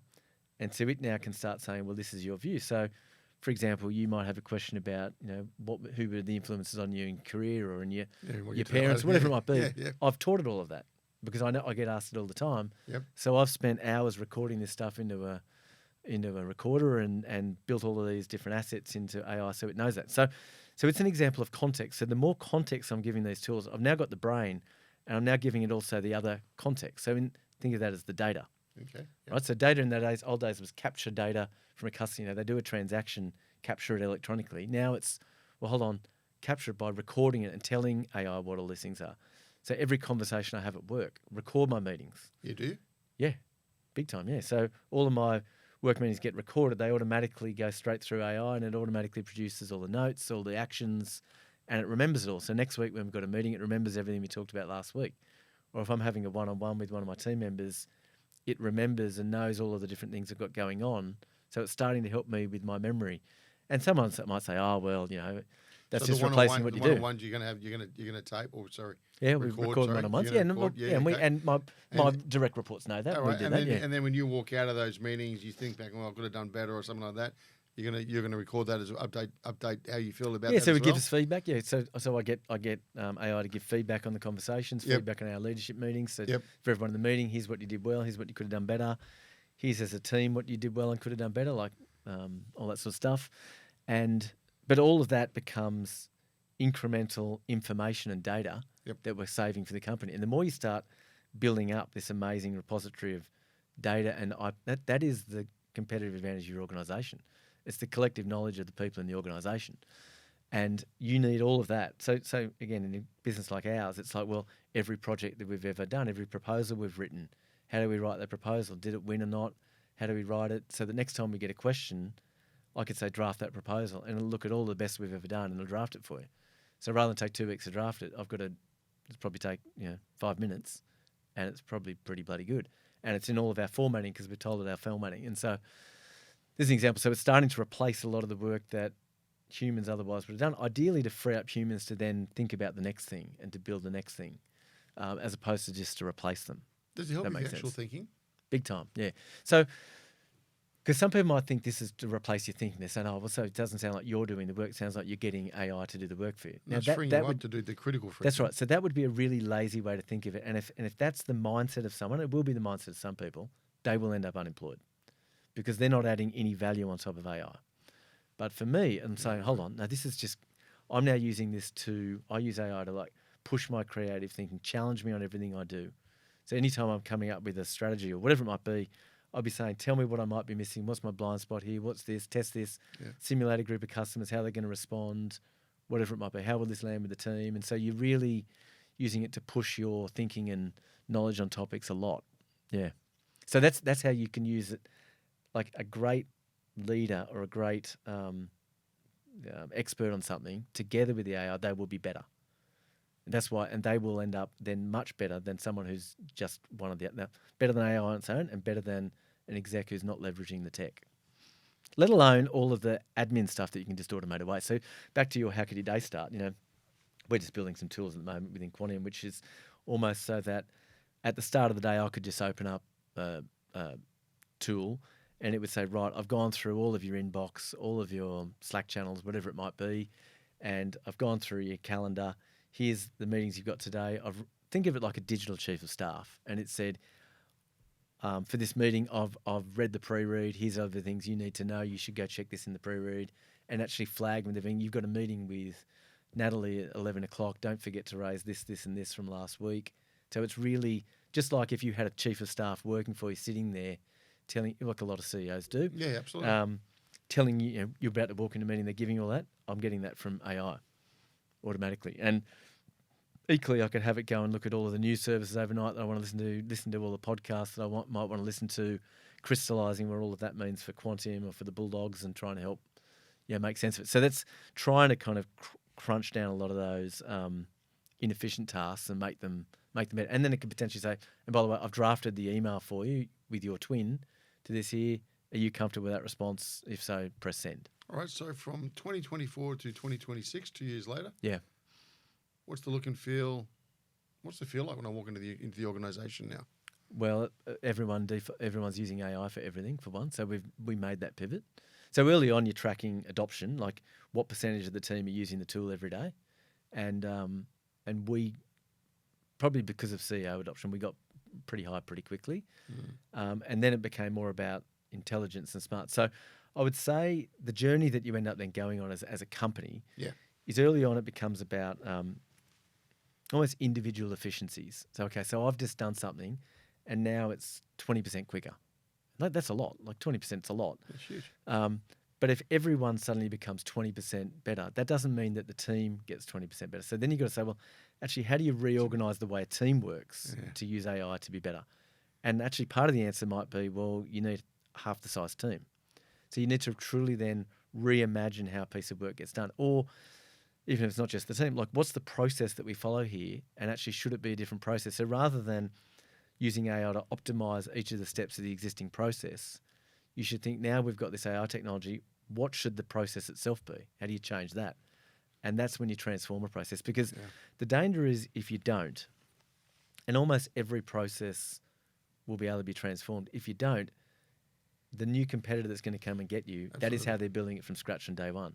It's a bit like, Kodak getting obliterated by a completely new technology, or Uber blowing away taxi companies. Like if you don't kind of reimagine how you're doing it, someone else is reimagining your industry for you. So that's what we're doing in our own organisation. So we've done that for ourselves, and we're helping our clients do that. And the same thing at the Bulldogs. We're doing the same thing at the Bulldogs. Now I'm very heavily pushing adopting AI through. Well, can we talk through through that there as well? We haven't talked much for the Bulldogs yet. So your role is chair. Yeah. Why'd you do that? Why'd you take that on? Oh, it's a passion project. Like I love rugby league. I was a very passionate Bulldog supporter as a kid. So Dad grew up in Chester Hill, so he was a Bulldog supporter, and then I grew up in the Hills District. So everyone there was a Parramatta fan, but I was obviously still was a the arch big footy enemy. fan. You were the arch enemy. Yeah, right? and that was right in the middle of the '80s, so it was like true rivalry. But I was always just a big rugby league fan, a very passionate Bulldogs fan, and then to the point where I was contemplating studying sports journalism, obviously. But then just through different opportunities and people I knew, I got introduced to some people at the Bulldogs over the years. And I think early on, people probably thinking, oh, maybe you could sponsor the club because you've got money or you've got a business and passionate about the club. And then anyway, I ended up getting to know people and they got asked me to join the board. And it just came at the right time in my life for me at the time. What's the club like? Oh, What's the values? What's the values of the club which you think differentiates itself from others? Well, I mean, it's hard to know without being in other clubs. So From hearsay, from your intelligence. Yeah, well, I think again, maybe rather than talk about other what makes clubs, you I'll proud tell you about about the club? I'll tell you the things that I. It's almost like when I walk back to Quantium, what do I bore them about and saying this is the club. So there's a number of things. First of all, I think like we've got a pretty simple mantra on the wall, which is truly let out, which is club first, team second, individual third. So club first, team second, individual third. And I think that's a pretty good way to run a business or a club, that everything's about the club and the team, not about the individual. So if you've got someone who makes them about them and they, frankly, they're a dickhead or whatever it might be, or they behave poorly or they're selfish or whatever it might be, like you're not trying to hire them in the first place and bring them in. Yep. And they're not going to be successful in our club. And I think that actually plays out pretty strongly at Quantium as well. We've got a very similar culture like that. And so I think that is a big part. And then Cameron's got a whole range of other things, which I won't go through all of them. But, there's a term family club that's been used around the Bulldogs for a long time. So from Bullfrog days, right? Yeah, and look, probably back in those days it meant because they were all family. Like That's right. Well, there they were either families around Bullfrogs' those. son-in-laws or daughter-in-laws, and so we had at one point in the '80s we had two sets of triplets in the team. Three brothers in the team. Yeah. So there was, and then players were married to other people. So there was a lot of family involved in that. Yeah, but the I think Hugheses and the Mortimers, weren't they? yeah, that's right. There was a lot of connectivity in there, and those guys, I know all those people now. But I think these days, the way it plays out is more around we do care about the families of our players and the families of our team, not just players, but just people who work in the company or the club. And I was talking to Max King the other day, one of our players, and he said, like, it's amazing how you flew my parents up for my 150th game or whatever, my State of Origin last year, whatever it might have been.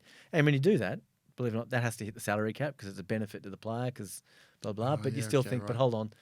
But that means more to that player than the $1,500 it just costs them the salary cap, because it's just made it a little bit easier for their parents or their wife and their kids to join them in a moment. And so there's things like that. So so there's just ways I think we do things there that players will feel, and then there's a lot of other things which are probably more a function of the current coach and staff that we've got, that we've tried to really hire a bunch of people that kind of going about business in a certain way. And our coach has got a very particular style and. What is it? What are you looking for? Oh, very, very team. It's probably still that team first stuff, but it's very team culture. There's a lot of players that we would interview that, you might look and think, geez, you didn't recruit that player. They could help you win a game, and we're taking the view, no, actually, we think they might help us win a game, but they're not helping us build the culture that we want. I'm not going to name players, obviously, but that's fair enough. That's hard to do. Sustainable. It's hard to do when you're at the bottom of the ladder. Yeah. That's when you test your values. At the bottom of the ladder, say, no, we're going to build for success, and we're not going to do it by hiring guys that will win us 3 more games next year and it'll take a bit of pressure off us. Yeah. But when we're building the wrong culture. Yep. So we try to build the right culture. And so when we brought on, so Phil Gould's been great at that. He's, you get a character like that in there, that can help have a long-term view, because he can take a bit of pressure off people in the media with some of that stuff, but equally brings some pressure on as well. Brings plenty on too, doesn't it? Yeah. That's a tough one. But he had exposure in all that, doing it over in Penrith, etc. That's right. Right. So that's right. And then, but then it comes down to the head coach. Yep. And so you need a head coach that buys into that. And so we gave our head coach he was a rookie coach. We gave him a 5-year contract. That's pretty gutsy too. Yeah. So it is gutsy because it says that we're going to give you the time Is to that make similar? those decisions. Is that a bit like Phil looking after Ricky Stewart all those years ago? I Saying don't know. I can't remember what he Ricky did at was the time, Port but Reserve, yeah. great coach, comes over. Phil gives him the call and says, "Come over." Yeah, I Coach, don't and know. off they go. I don't know. Might have been. I think. Yeah. Well, there's mentorship there, I assume, in some Oh form. yeah. Gus and Ciro are close. I mean, forget what you read in the papers about different stuff. It's all made up. But Gus and Ciro are close, and so giving Cameron a 5-year contract was really saying, we're going to give you the time to get this right. You don't have to. It's not about results next year. It's about building the culture. And to his credit, he did that. And so, yeah, I mean, recruiting players that watch rugby league. Yeah. And not every rugby league player watches rugby league, but we want to recruit players that love rugby league. Yeah, right. A lot of the best players in the game don't. Yeah, they probably want to go home and turn off. Yeah, we want players that want to watch it because that means they'll love coming to training as well. And so that's just something that's particular for us. And other clubs might say don't care about that. We want players that just go out and run hard, and that's fine too. Well, what have you learned about the club or the players that you apply to work? A lot. Like I learn a lot. So one of the things I really enjoy is, it's almost like a second full-time job almost. Yeah, well, it is, isn't it? Yeah, it's a lot of work. Yeah, it's a lot of work, but it's and it's you never work win that either, I do. do you? Sorry? You never please everyone in that job, that's for sure. No, you don't. Like you're never gonna. No, but if you worry about that, you shouldn't be in the job. Like if you worry about criticism from fans, then Because you're in the wrong. always That's going right. to get that. You're in the too, wrong. right? And Yep. I think I've been fortunate enough to learn that in running a company with 1,300 people, you can't please everyone either. So you just got to do what you think is the right thing, and know that most people will probably like that, and some won't. So that's okay. I think. So what was the question? It was what have I learned? What have you learned? So I'm fortunate to do these two jobs, and I learn a lot in the two that I think feeds into the other. So professional sport, you learn a lot about accountability. You know, you can't hide an accountability. In business, you can. We don't think we can. We think, oh, we're accountable. We're not accountable. Like not compared to sport where every week there's a game and it's in TV and there's results on there and you got 500,000, 1 million fans caring whether you won. And really they care about did you win or did you lose? Yep. And to the point where it doesn't matter whether you got lucky to win or unlucky to lose, they care about the results. And at the end of the year, so there's a huge amount of accountability. Accountability for players about every decision they make in a game, and sometimes too much so, potentially. But with that accountability comes a lot of systems around feedback and so on, and coaching. Okay. So a lot about accountability, a lot about coaching. So again, I look at the degree of coaching in professional sport. It's extreme, you know, both the quality of it, but also the degree of it. You know, we might have in rugby league, in the men's program, we've got a top 30 squad, and then you've got 6 development players. So in any given weekend, the team that runs out has to come from those 36 players, and usually from the top 30, and even in the top 30, probably from about 25 of those realistically. But we'd have 25 coaches. I don't know the number. But you've got the head coach, you've got the attack coach, you've got the defence coach, you've got a transitions coach, transitioning from attack and defence. You'll have a strength and conditioning coach. You'll have various weights coaches. You'll have a sprint coach. You'll have a kicking coach. Like there's a mindset coach. Like there's so many different people. They might all not say coach, but there's so many staff there who are training and developing the talent to do what they do.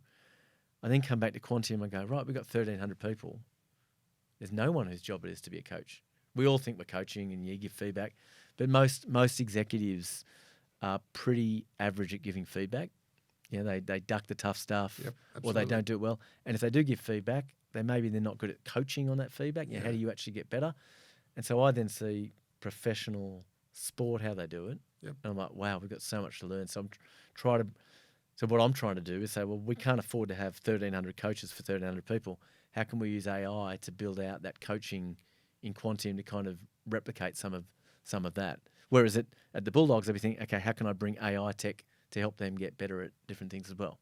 Well, let's pull those two apart. So what are you doing in terms of AI tech in the Bulldogs? I'm hearing a few things around Phil Gould. You do guys if you want to talk that.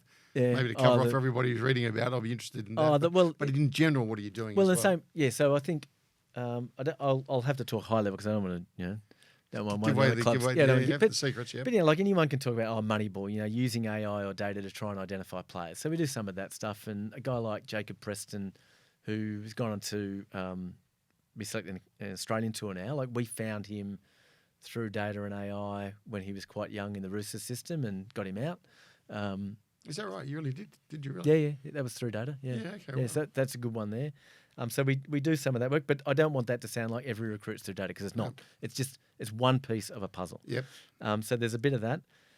To be honest, otherwise it's everything. It's like we try to use AI for everything. How does the CEO write his CEO report? How do we put together our strategy? How do we think about growing crowds? How do we think about creating a great game day experience for players' families? How do we through to how do we deliver messages better in the coaching staff, etc. How do we give all the coaches better visuals to use and all this sort of stuff? We're trying to use AI to do all of that stuff. So it's pretty much everything we do. How can we use AI to do it better? And I think a lot of that will come down to good comms and good coaching conversations for our coaches. And as a fan, am I feeling it? I don't know. I think Well, you should know. probably you probably. I would like to think so. I'd like to think things like, say, the game day experience. There's a lot of ideas that we might have got from AI. That it's just because that's where we're using AI to push our thinking. That then we might improve on game day. Again, I won't go into all of it, but there's a lot of things I hope add up to people start saying, "Oh, the Bulldogs are doing better as a club," and then ideally using that. So I'll give you another completely different example. We've got a thing called a Game Changers program at the club, which we've done, which is around educating kids in the local school. Because as a rugby league club, obviously our fans care about our results on the field, and that's what really matters. But you also have a real opportunity to help the community because kids look up to footy players, and so that might be visiting someone who's sick in hospital, but can also be getting kids in the local schools to go to school or to want to learn. And so if they see their heroes come out and encourage them, it's a good thing. So we've developed a program called Game Changers where we've used AI to kind of help write all the curriculum for it, where then a lot of the kids in the local schools are coming through, out of Belmore, our grounds, and they occasionally might see a player or Phil or whoever it might be, but they're there to learn about things that make them better humans, encourage them to go to school. So we've used AI to do a lot of that heavy lifting that otherwise it just would have been probably too expensive to do. So that's, again, a completely different example to Moneyball. And, you mentioned Phil, Was it people might have AI read in the Gus or paper. something, isn't it? Yeah, but that's the same digital twin that I've built myself. Which So I it's thought it not- would have been. But you're doing that for Phil, are you? Yeah, so I said to him, mate, here's 1,000 questions. I want it. So, and Gus is a pretty unique dude. So I said, on your holiday, go and start answering these questions for me into a recorder, and then I will take all of those things and I will turn that into a digital system of you. you. A man of that much. Yeah. He's one of the best things. It's in pretty the game, awesome. right? It's pretty awesome. So I now can use it to say, how would Phil Gould, what would he comment on the strategy I'm about to present to Quantium? What would he say? And it gives some pretty You can do awesome that, stuff. can you? Yeah, well, I can because I've got his digital twin. Incredible. And it's pretty awesome. Yeah, It's is that right? because you might think, what on earth would a rugby league coach know about AI? But it's not that. It's about how do you deliver something to a team and have it motivate them and inspire them and so on. So for example, his digital twin would say things like, he tries to make things as simple as possible. Rugby league is a very simple game. Run hard, blah, blah, blah. Train hard, run hard. And so he'd be saying, in your strategy, is it that simple for your team to understand, or is it really complex? What are the 3 really simple messages at the end of the day you want everyone to remember? And that's a great challenge. You go, you know what? We haven't been as good at that at Quantium. We kind of do all this complexity, and then historically maybe have forgotten a bit. How do you make this really simple for people to remember? And so that's where you get like a Gus digital twin to remind me to do that, and a whole bunch of things. Like he's an amazing coach. Yeah, absolutely. At the end of the day, he's a coach, like a brilliant coach. As the chair, what's the definition of success then for the club? And can I just throw one at you? Yeah. Last night before I came here, I was looking forward to tonight. I Yeah. grabbed a couple of the lads in the office and the girls who follow the league, and we said, look, I guess we'll be meeting tomorrow, blah, blah, blah. Yeah. And I said, look, hey, who do you follow? We got the footy comp going on in the office. Yeah. So Monday morning, we have to review it, and Friday and Thursday night, and we were signing off, and they've got the State of Origin tomorrow, obviously. And then I said, okay, I know who your teams are. You're Parramatta, blah, blah, blah. You're Canterbury, your team, or your Bulldogs, blah, blah, blah. I'm Souths, et cetera, et cetera. Yep, okay. Who's a member of a club? None of them. Which I thought was really interesting. They know every player. And they hold them accountable, like you said. Even though they won the game, they let themselves down. They didn't play the channel. They didn't play the passing wasn't up to speed. Dummy half was no good, etc., etc. Too much time on the bench. Recovery wasn't good enough. Offload wrong side, etc., etc. Why aren't they members? Yeah, look, I think it's been a cultural. Or is it member only? Do I have members to the game? Or is there a second tier or third membership that we can have? No. Well, we do have members, but we don't have enough. So it's a cultural thing in rugby league. I think historically people didn't necessarily feel that they needed to be a member of the club to support them financially, whereas in AFL they did. Because I think people looked and said, well, you've got league clubs. You've got poker machines supporting the club. You don't need the money. So to get fans to feel like we need them to support the club was difficult. It was AFL a long bit. So if you looked at, again, just simple data of a chart of AFL membership over the years, they're probably 10 years in front of us. So rugby league clubs have been doing a lot over recent years to grow membership, and we've made great strides at the Bulldogs. But you could almost then plot that and say, okay, if we were with Collingwood and we asked them, we could say, okay, well, we've made the same progress you did, but we're just 10 years behind you. So a lot of those clubs have got to over 100,000 members now. That's right, yeah. Yeah, we've just hit 32,000. Not all of those are paid. Some of those are, so if you play junior footy in the area, you become a member for free. Yeah, and that's good. You're signing the kid up. Yep. You wanted to be a junior Bulldog and turn into a supporter. Yeah, so I get to go to the game for free? Yep. Yeah. Yeah, I mean, that's right. You do. But yeah, ultimately that's one of our metrics. That's one of the metrics that's on the CEO's KPIs is both the membership numbers, but I've tried to also broaden that a little bit as well, because historically that was like a very simple metric that people say, how many members have you got? And like, well, if they're all free members, that doesn't help. Or if you don't do anything, it doesn't help. So Correct. I've tried to broaden it and say, well, first of all, how many fans do we have? How many of those fans do we have in a database that we can actually contact them and market to them or communicate to them directly? Yes. And so been pushing the guys very heavily to say, build up that number. So the proportion of our fans that we actually now have a communication to. Then of those, how many of them go to games or have memberships? And of those of memberships, how many have got the top tier? How many of them will buy a jersey from us, and so on? So really trying to get them to think about all of those engagement with the club as much as possible. And in particular, engaging directly with the club.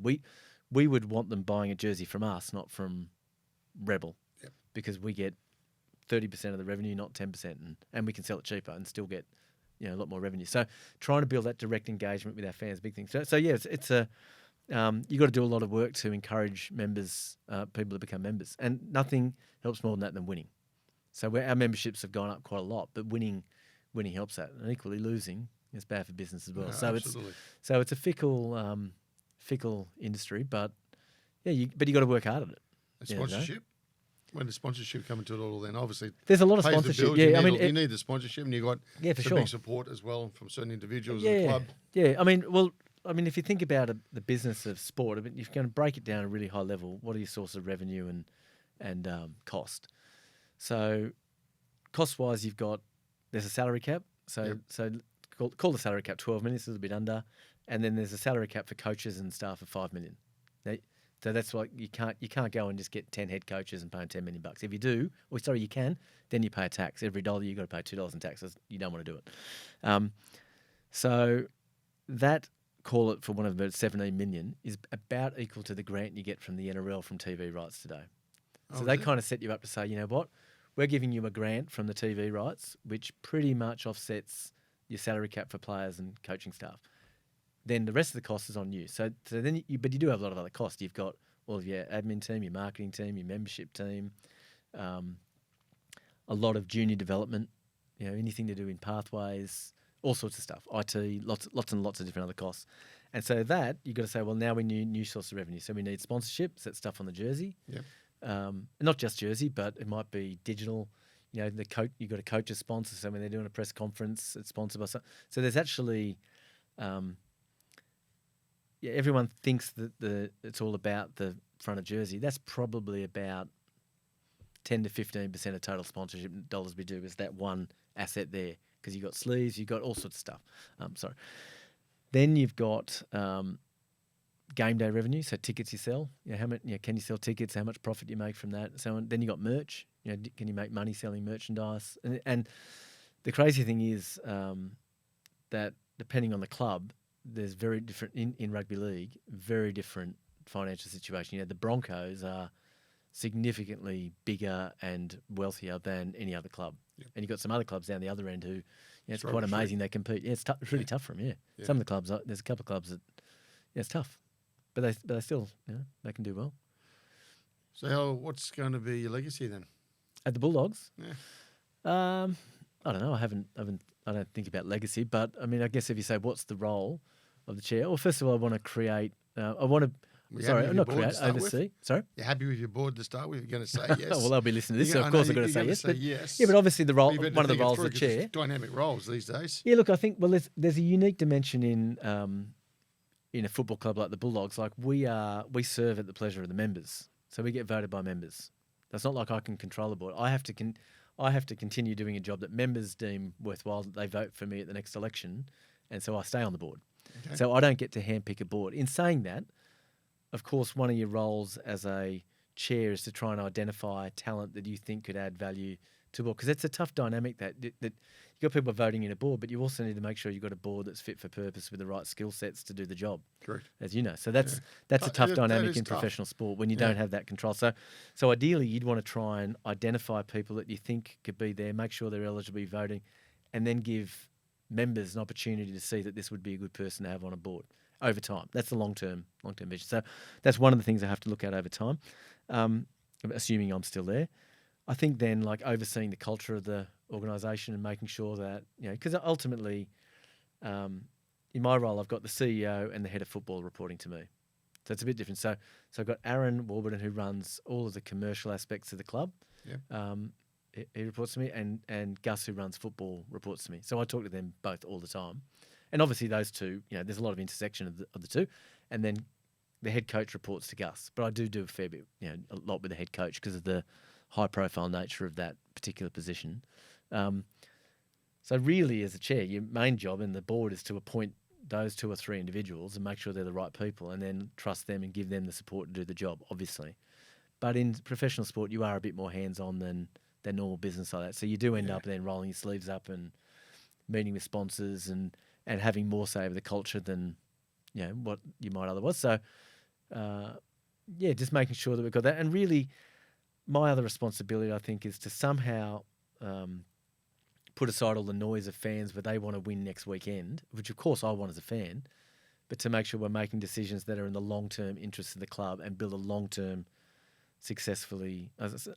long-term sustained success, not just short-term sugar hits. And that I see that as my responsibility.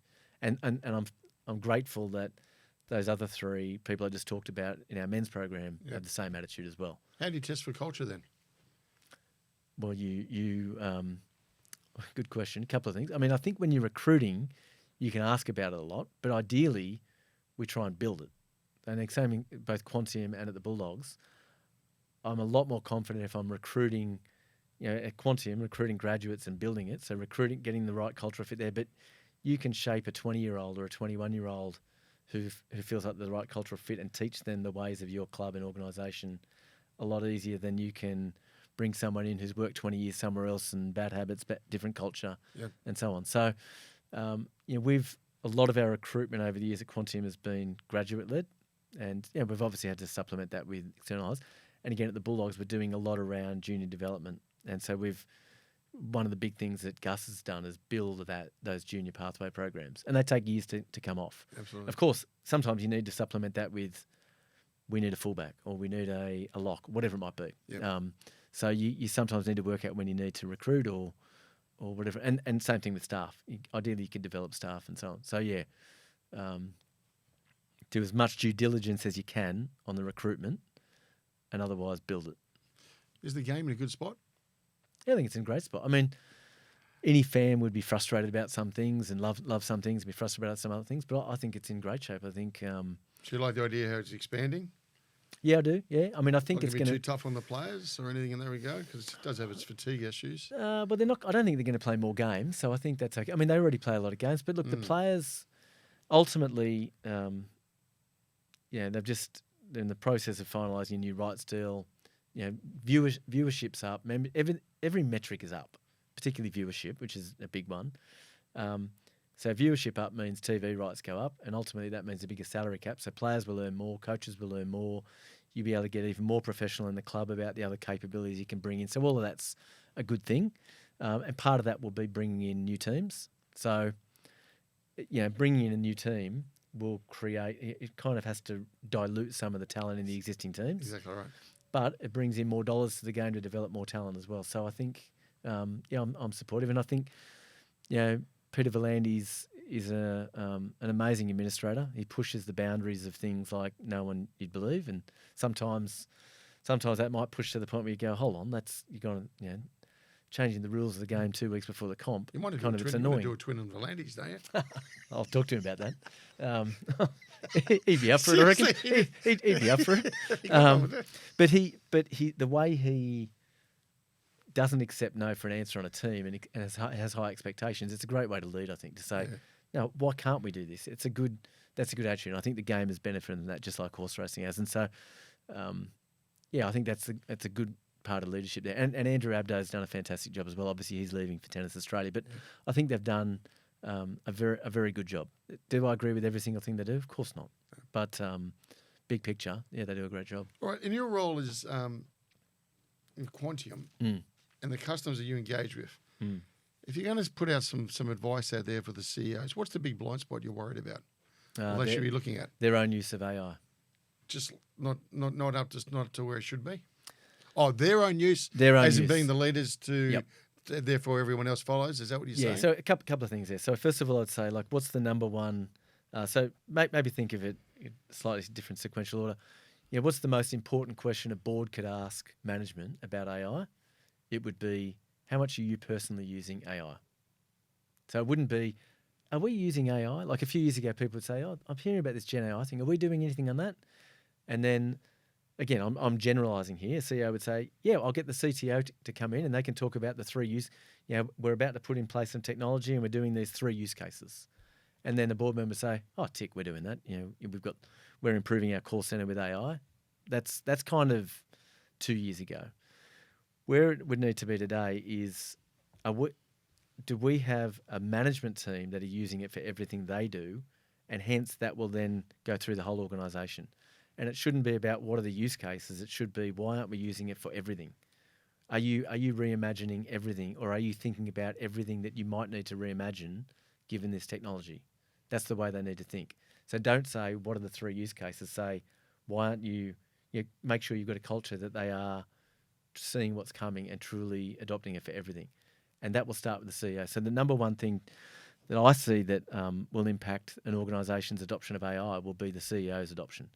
So the CEO has to own the AI strategy, because it's not an AI strategy. It's CEO owns the strategy of the company, and AI is like this critically important technology to help deliver it, because it's basically the intelligence of your organisation. Like you've got human intelligence and you've got artificial intelligence.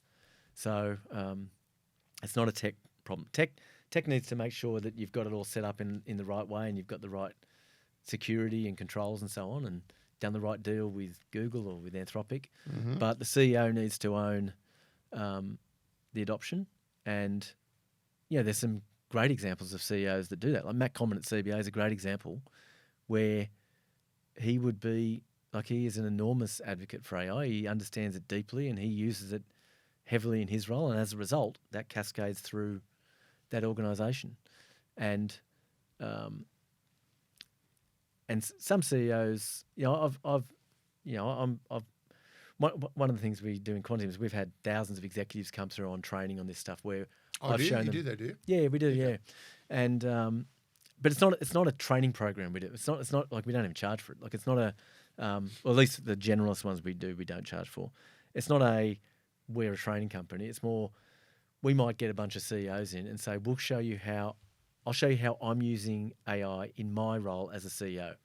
And then my chairman, Peter Tonner, who's an amazing guy, he'll do the same. Yeah. Or Brian Hartzer, who used to run Westpac's on my team, he'll show how he's doing using the health side of things. Yeah, right? so I know Brian, when the three of us and a few others start showing how we use AI to do what we do, and we can talk to CEO, I know what's in your role, here's how you use it, that brings it to life for them and they go, oh, wow, that's amazing. Now it's not just some PowerPoint deck. I see how you're actually using it. And And then we say, well, now this applies to everyone in your company, so that's how we start the conversation to show them personally how to use it. And so a lot of the time that conversation I'll have with people privately will be, they'll say, listen, I know I need to get up to skill on this and I'm busy. I'm just struggling to make the time. And I just call bullshit on it. I say, like, I get it, but you have to make the time. And the first week that you make the time, it'll cost you a bit of time. The second week, you might break even. The third week, you're starting to save time. Like the ROI on your time is that quick if you embrace this stuff. And again, I've been fortunate to have a lot of conversations with people where they come back to me and go, like, that's just changed my life or changed the way I work forever. And like, thanks for the push. So yeah, my number one bit of advice to CEOs would be make sure you start using the tools. If you're not using the tools, start it. Like there's no better way than to start. There's no excuse to not use the tools. Like they're easy. And if you don't know how to use the tool, ask the tool how to use the tool. Again, just think of my mantra of use it for everything. And one of those things is, I don't know how to do this. Well, ask Claude or GPT. So what's coming over the horizon then? While we're talking about this, it's not coming over the horizon. It's already here. No, okay, no, this is already here. Yeah, right? the technology is here. Okay, yeah. So what's next? What are you saying next? I think you're more plugged in than most people. So what's coming next? So it's more like what's going to change? What might sound like science. Okay, so agents is the thing. So what does that mean? Of agents. So that is where you build. Think of it as a process where it automatically gets done by the technology. So let me think of an example where we build an agent where what it does is it looks through all of my emails and it surfaces the top 3 emails I need to look at. Because it knows you, that knows they're your priorities. So think of that task. Someone go through all my emails, find the top 3, and let me know what I need to look at. That's an agent. So you've coded something to do that. You've taught it how to do that task. Okay, so I've taught it and said this is how I rank emails in importance. Anything that looks like it comes from a client, anything that has the word urgent, whatever it might be. But you've taught a particular task to the AI to do, and it now goes and does that task for you. The next task might be get another agent to say, we'll review that draft email and now draft a response. So what's the difference between an agent and a twin then? Well, the twin there is more, I've taught it how I think on things. So when I ask it a question, it knows how I would answer it. Okay. The agent is now doing a task. Okay. So the agent might actually be, I'll say, the agent says, okay, reply to that email and use the twin's voice to do it. Use my voice to do it. So it knows, okay, my voice is in the twin. It will draft it as though it comes from me in my writing style. So someone gets it, it looks like I just wrote it because it's my writing style. It's not Barack Obama's writing style, it's mine for all of its flaws and strengths, whatever it might be. Okay. So there are so many tasks in an organisation that you could say, well, hold on, we could get an agent to do that. Now, some of that, unfortunately, will replace human tasks. Yep. Some of them might be tasks that none of us want to do. Some of them might be new things that we can now do that otherwise would have been too costly or we didn't think about. But these agents that you can start building up, like tiny little agents, that all start then feeding together. So you might say, actually, what I want to do is, let's say it's design a product. Well, the first agent could be build an agent that goes and researches the market on what it might do. So it goes away and researches everything that's ever been written on this topic online. And it surfaces a report. Then you get another agent and say, well, given all of that, act like a customer. How would you do this? And so you have all this. Next agent might be design an app. Next one might be review the app from a user functionality, et cetera, et cetera. So you've got all of these different tasks that today we would think of as humans doing all of those tasks. You can codify agents to do it if you tell them how to do it. You just got to teach them how to do it. And that's part of your IP of your company, is if you know how to do it today, you can probably teach the system how to do that. Does that make sense? Yeah, it does. And so there's a lot of tasks that will be automated away by agents. And if you don't like the sound of that and you go, bullshit, I want people to do that. Again, think of the competitor that's going to do that. And so suddenly they operate, same company, on 10% of the cost base that you've got. I'm making up 10% there, but imagine that. And so suddenly one day you wake up and someone says, well, the guy down the street's offering that for 10%. And you go, well, I can't do that. My cost base. Well, they go, well, yeah, they're using AI to do it. That's the burning platform of why people need to do it, is to make sure you're still relevant. And, of course, then to say, well, there's a lot of opportunity. There's a lot of new things you might be able to now build or think about or create because of the technology as well. Well, then why then was there recently news put out, whether it's right or not, saying that a large number of companies in the US who have adopted AI aren't seeing the benefits and finding the cost is outdoing the benefits? Yeah, so That's been out there a bit, but I don't know yeah, how no, it's been a few things on that. arranged. I think there's a few things on it. So I think, like with any technology, early on there's probably a fair bit of setup cost for one. So if you think about some of the things I've been talking about, one of the things I've said is you want to set up all of your data and your infrastructure to be able to leverage that technology. That is like foundational work that costs money. Yeah, right. Now, not many companies have done that, by the way. But when you do that work, you need to do that recognizing this is a cost, just like setting up your data lake was 5 years ago. But that will be a huge competitive advantage in your organisation to build. So we're building a lot of that at Quantium on an ongoing basis. My twin is the example for me, but I want to twin it the whole company with everything and what we know. So that's one element. Twin of the whole company. Essentially, not of every single person, but of all the things we do. Every proposal we've written, every way we write things, yeah. Okay.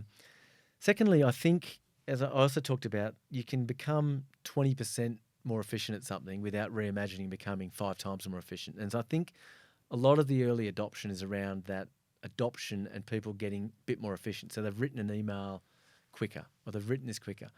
And some of that then gets replaced by maybe they haven't actually saved the cost, but they've just thought about something a bit more detail. Maybe they've played around a bit, whatever it might be.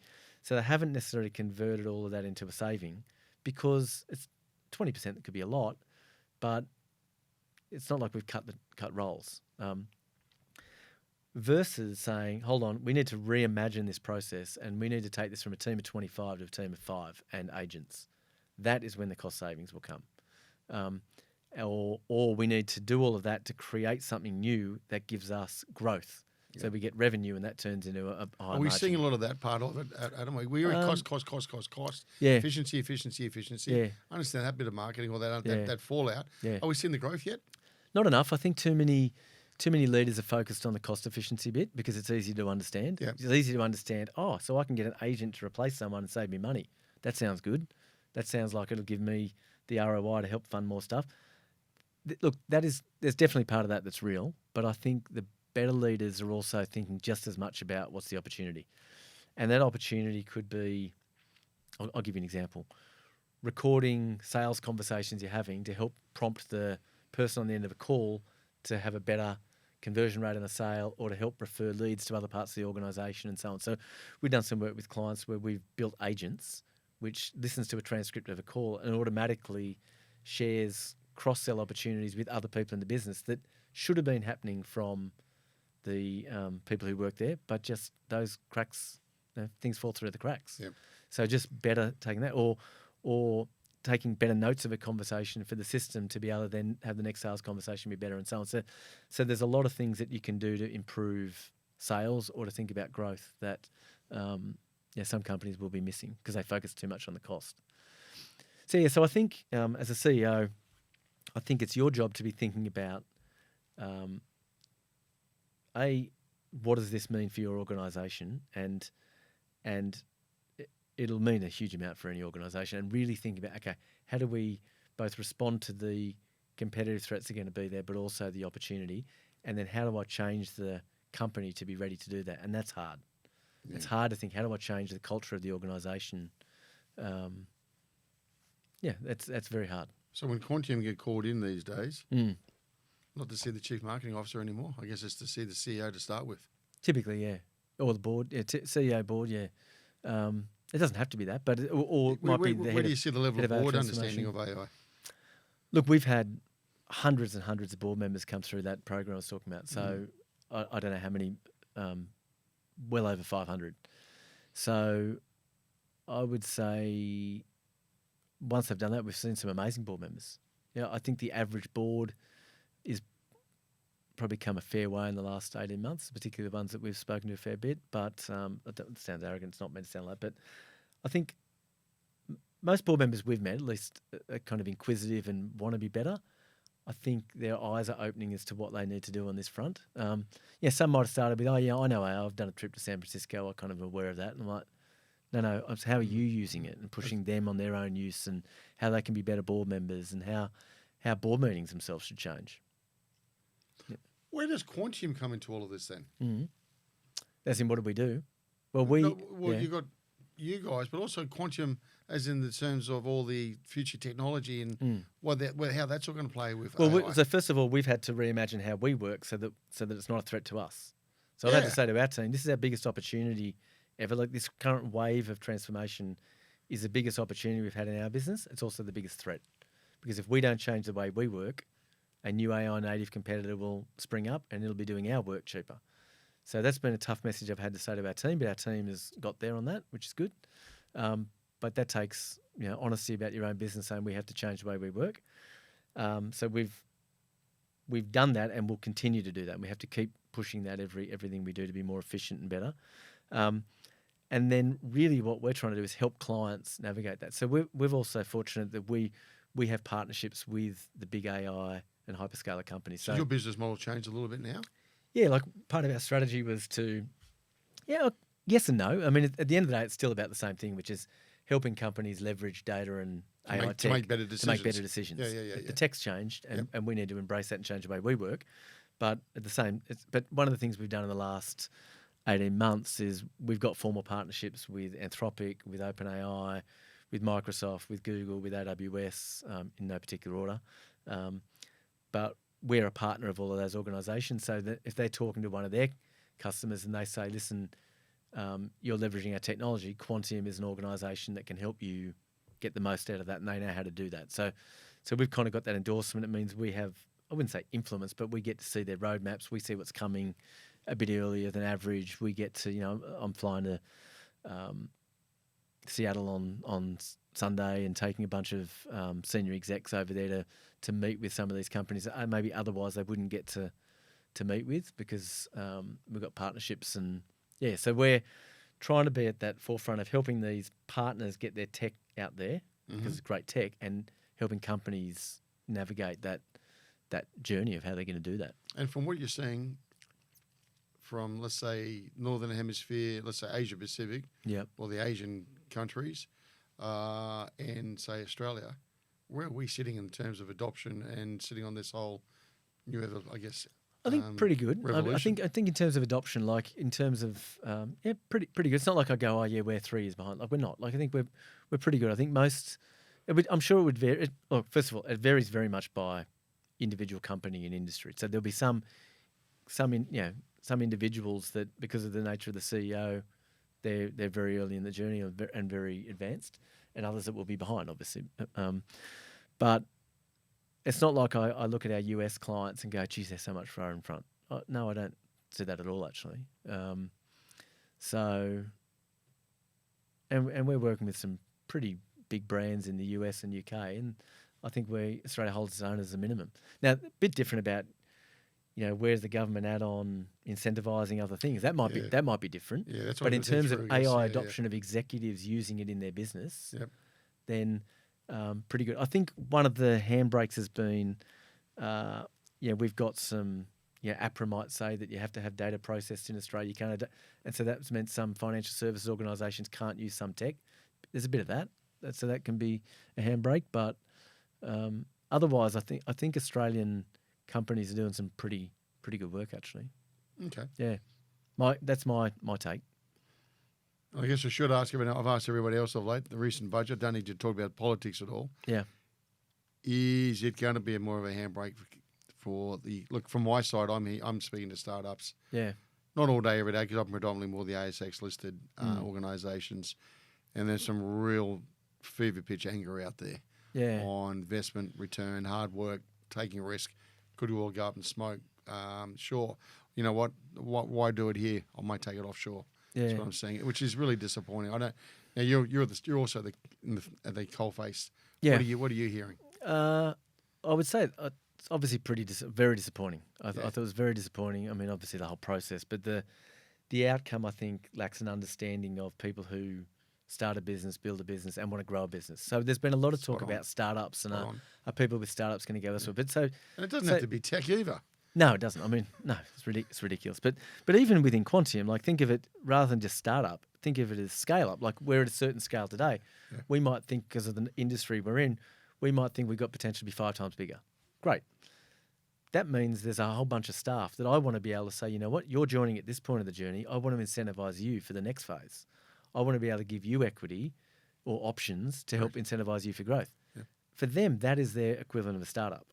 And they are now copying the same tax regime, and they'll be looking at the same thing going, but hold on, that's not as valuable as it was. Can I not just be paid fixed dollars instead and that sort of stuff? And so that's very unfortunate. Like I said, there's a lot of talk about startup and that you're going to lose startup people, but at the same time, I think we're going to lose general entrepreneurialism in those sorts of situations with scale-up companies as well. And I don't know. I just think it completely misunderstands the risk nature of starting a business. It's easy to look at entrepreneurs and say, "Oh, you made all this money, you got taxed at this rate." Well, I mean, I know in my own case, like I it's not about me, but I started a company with a wife 8 months pregnant with a mortgage and no income. That's right.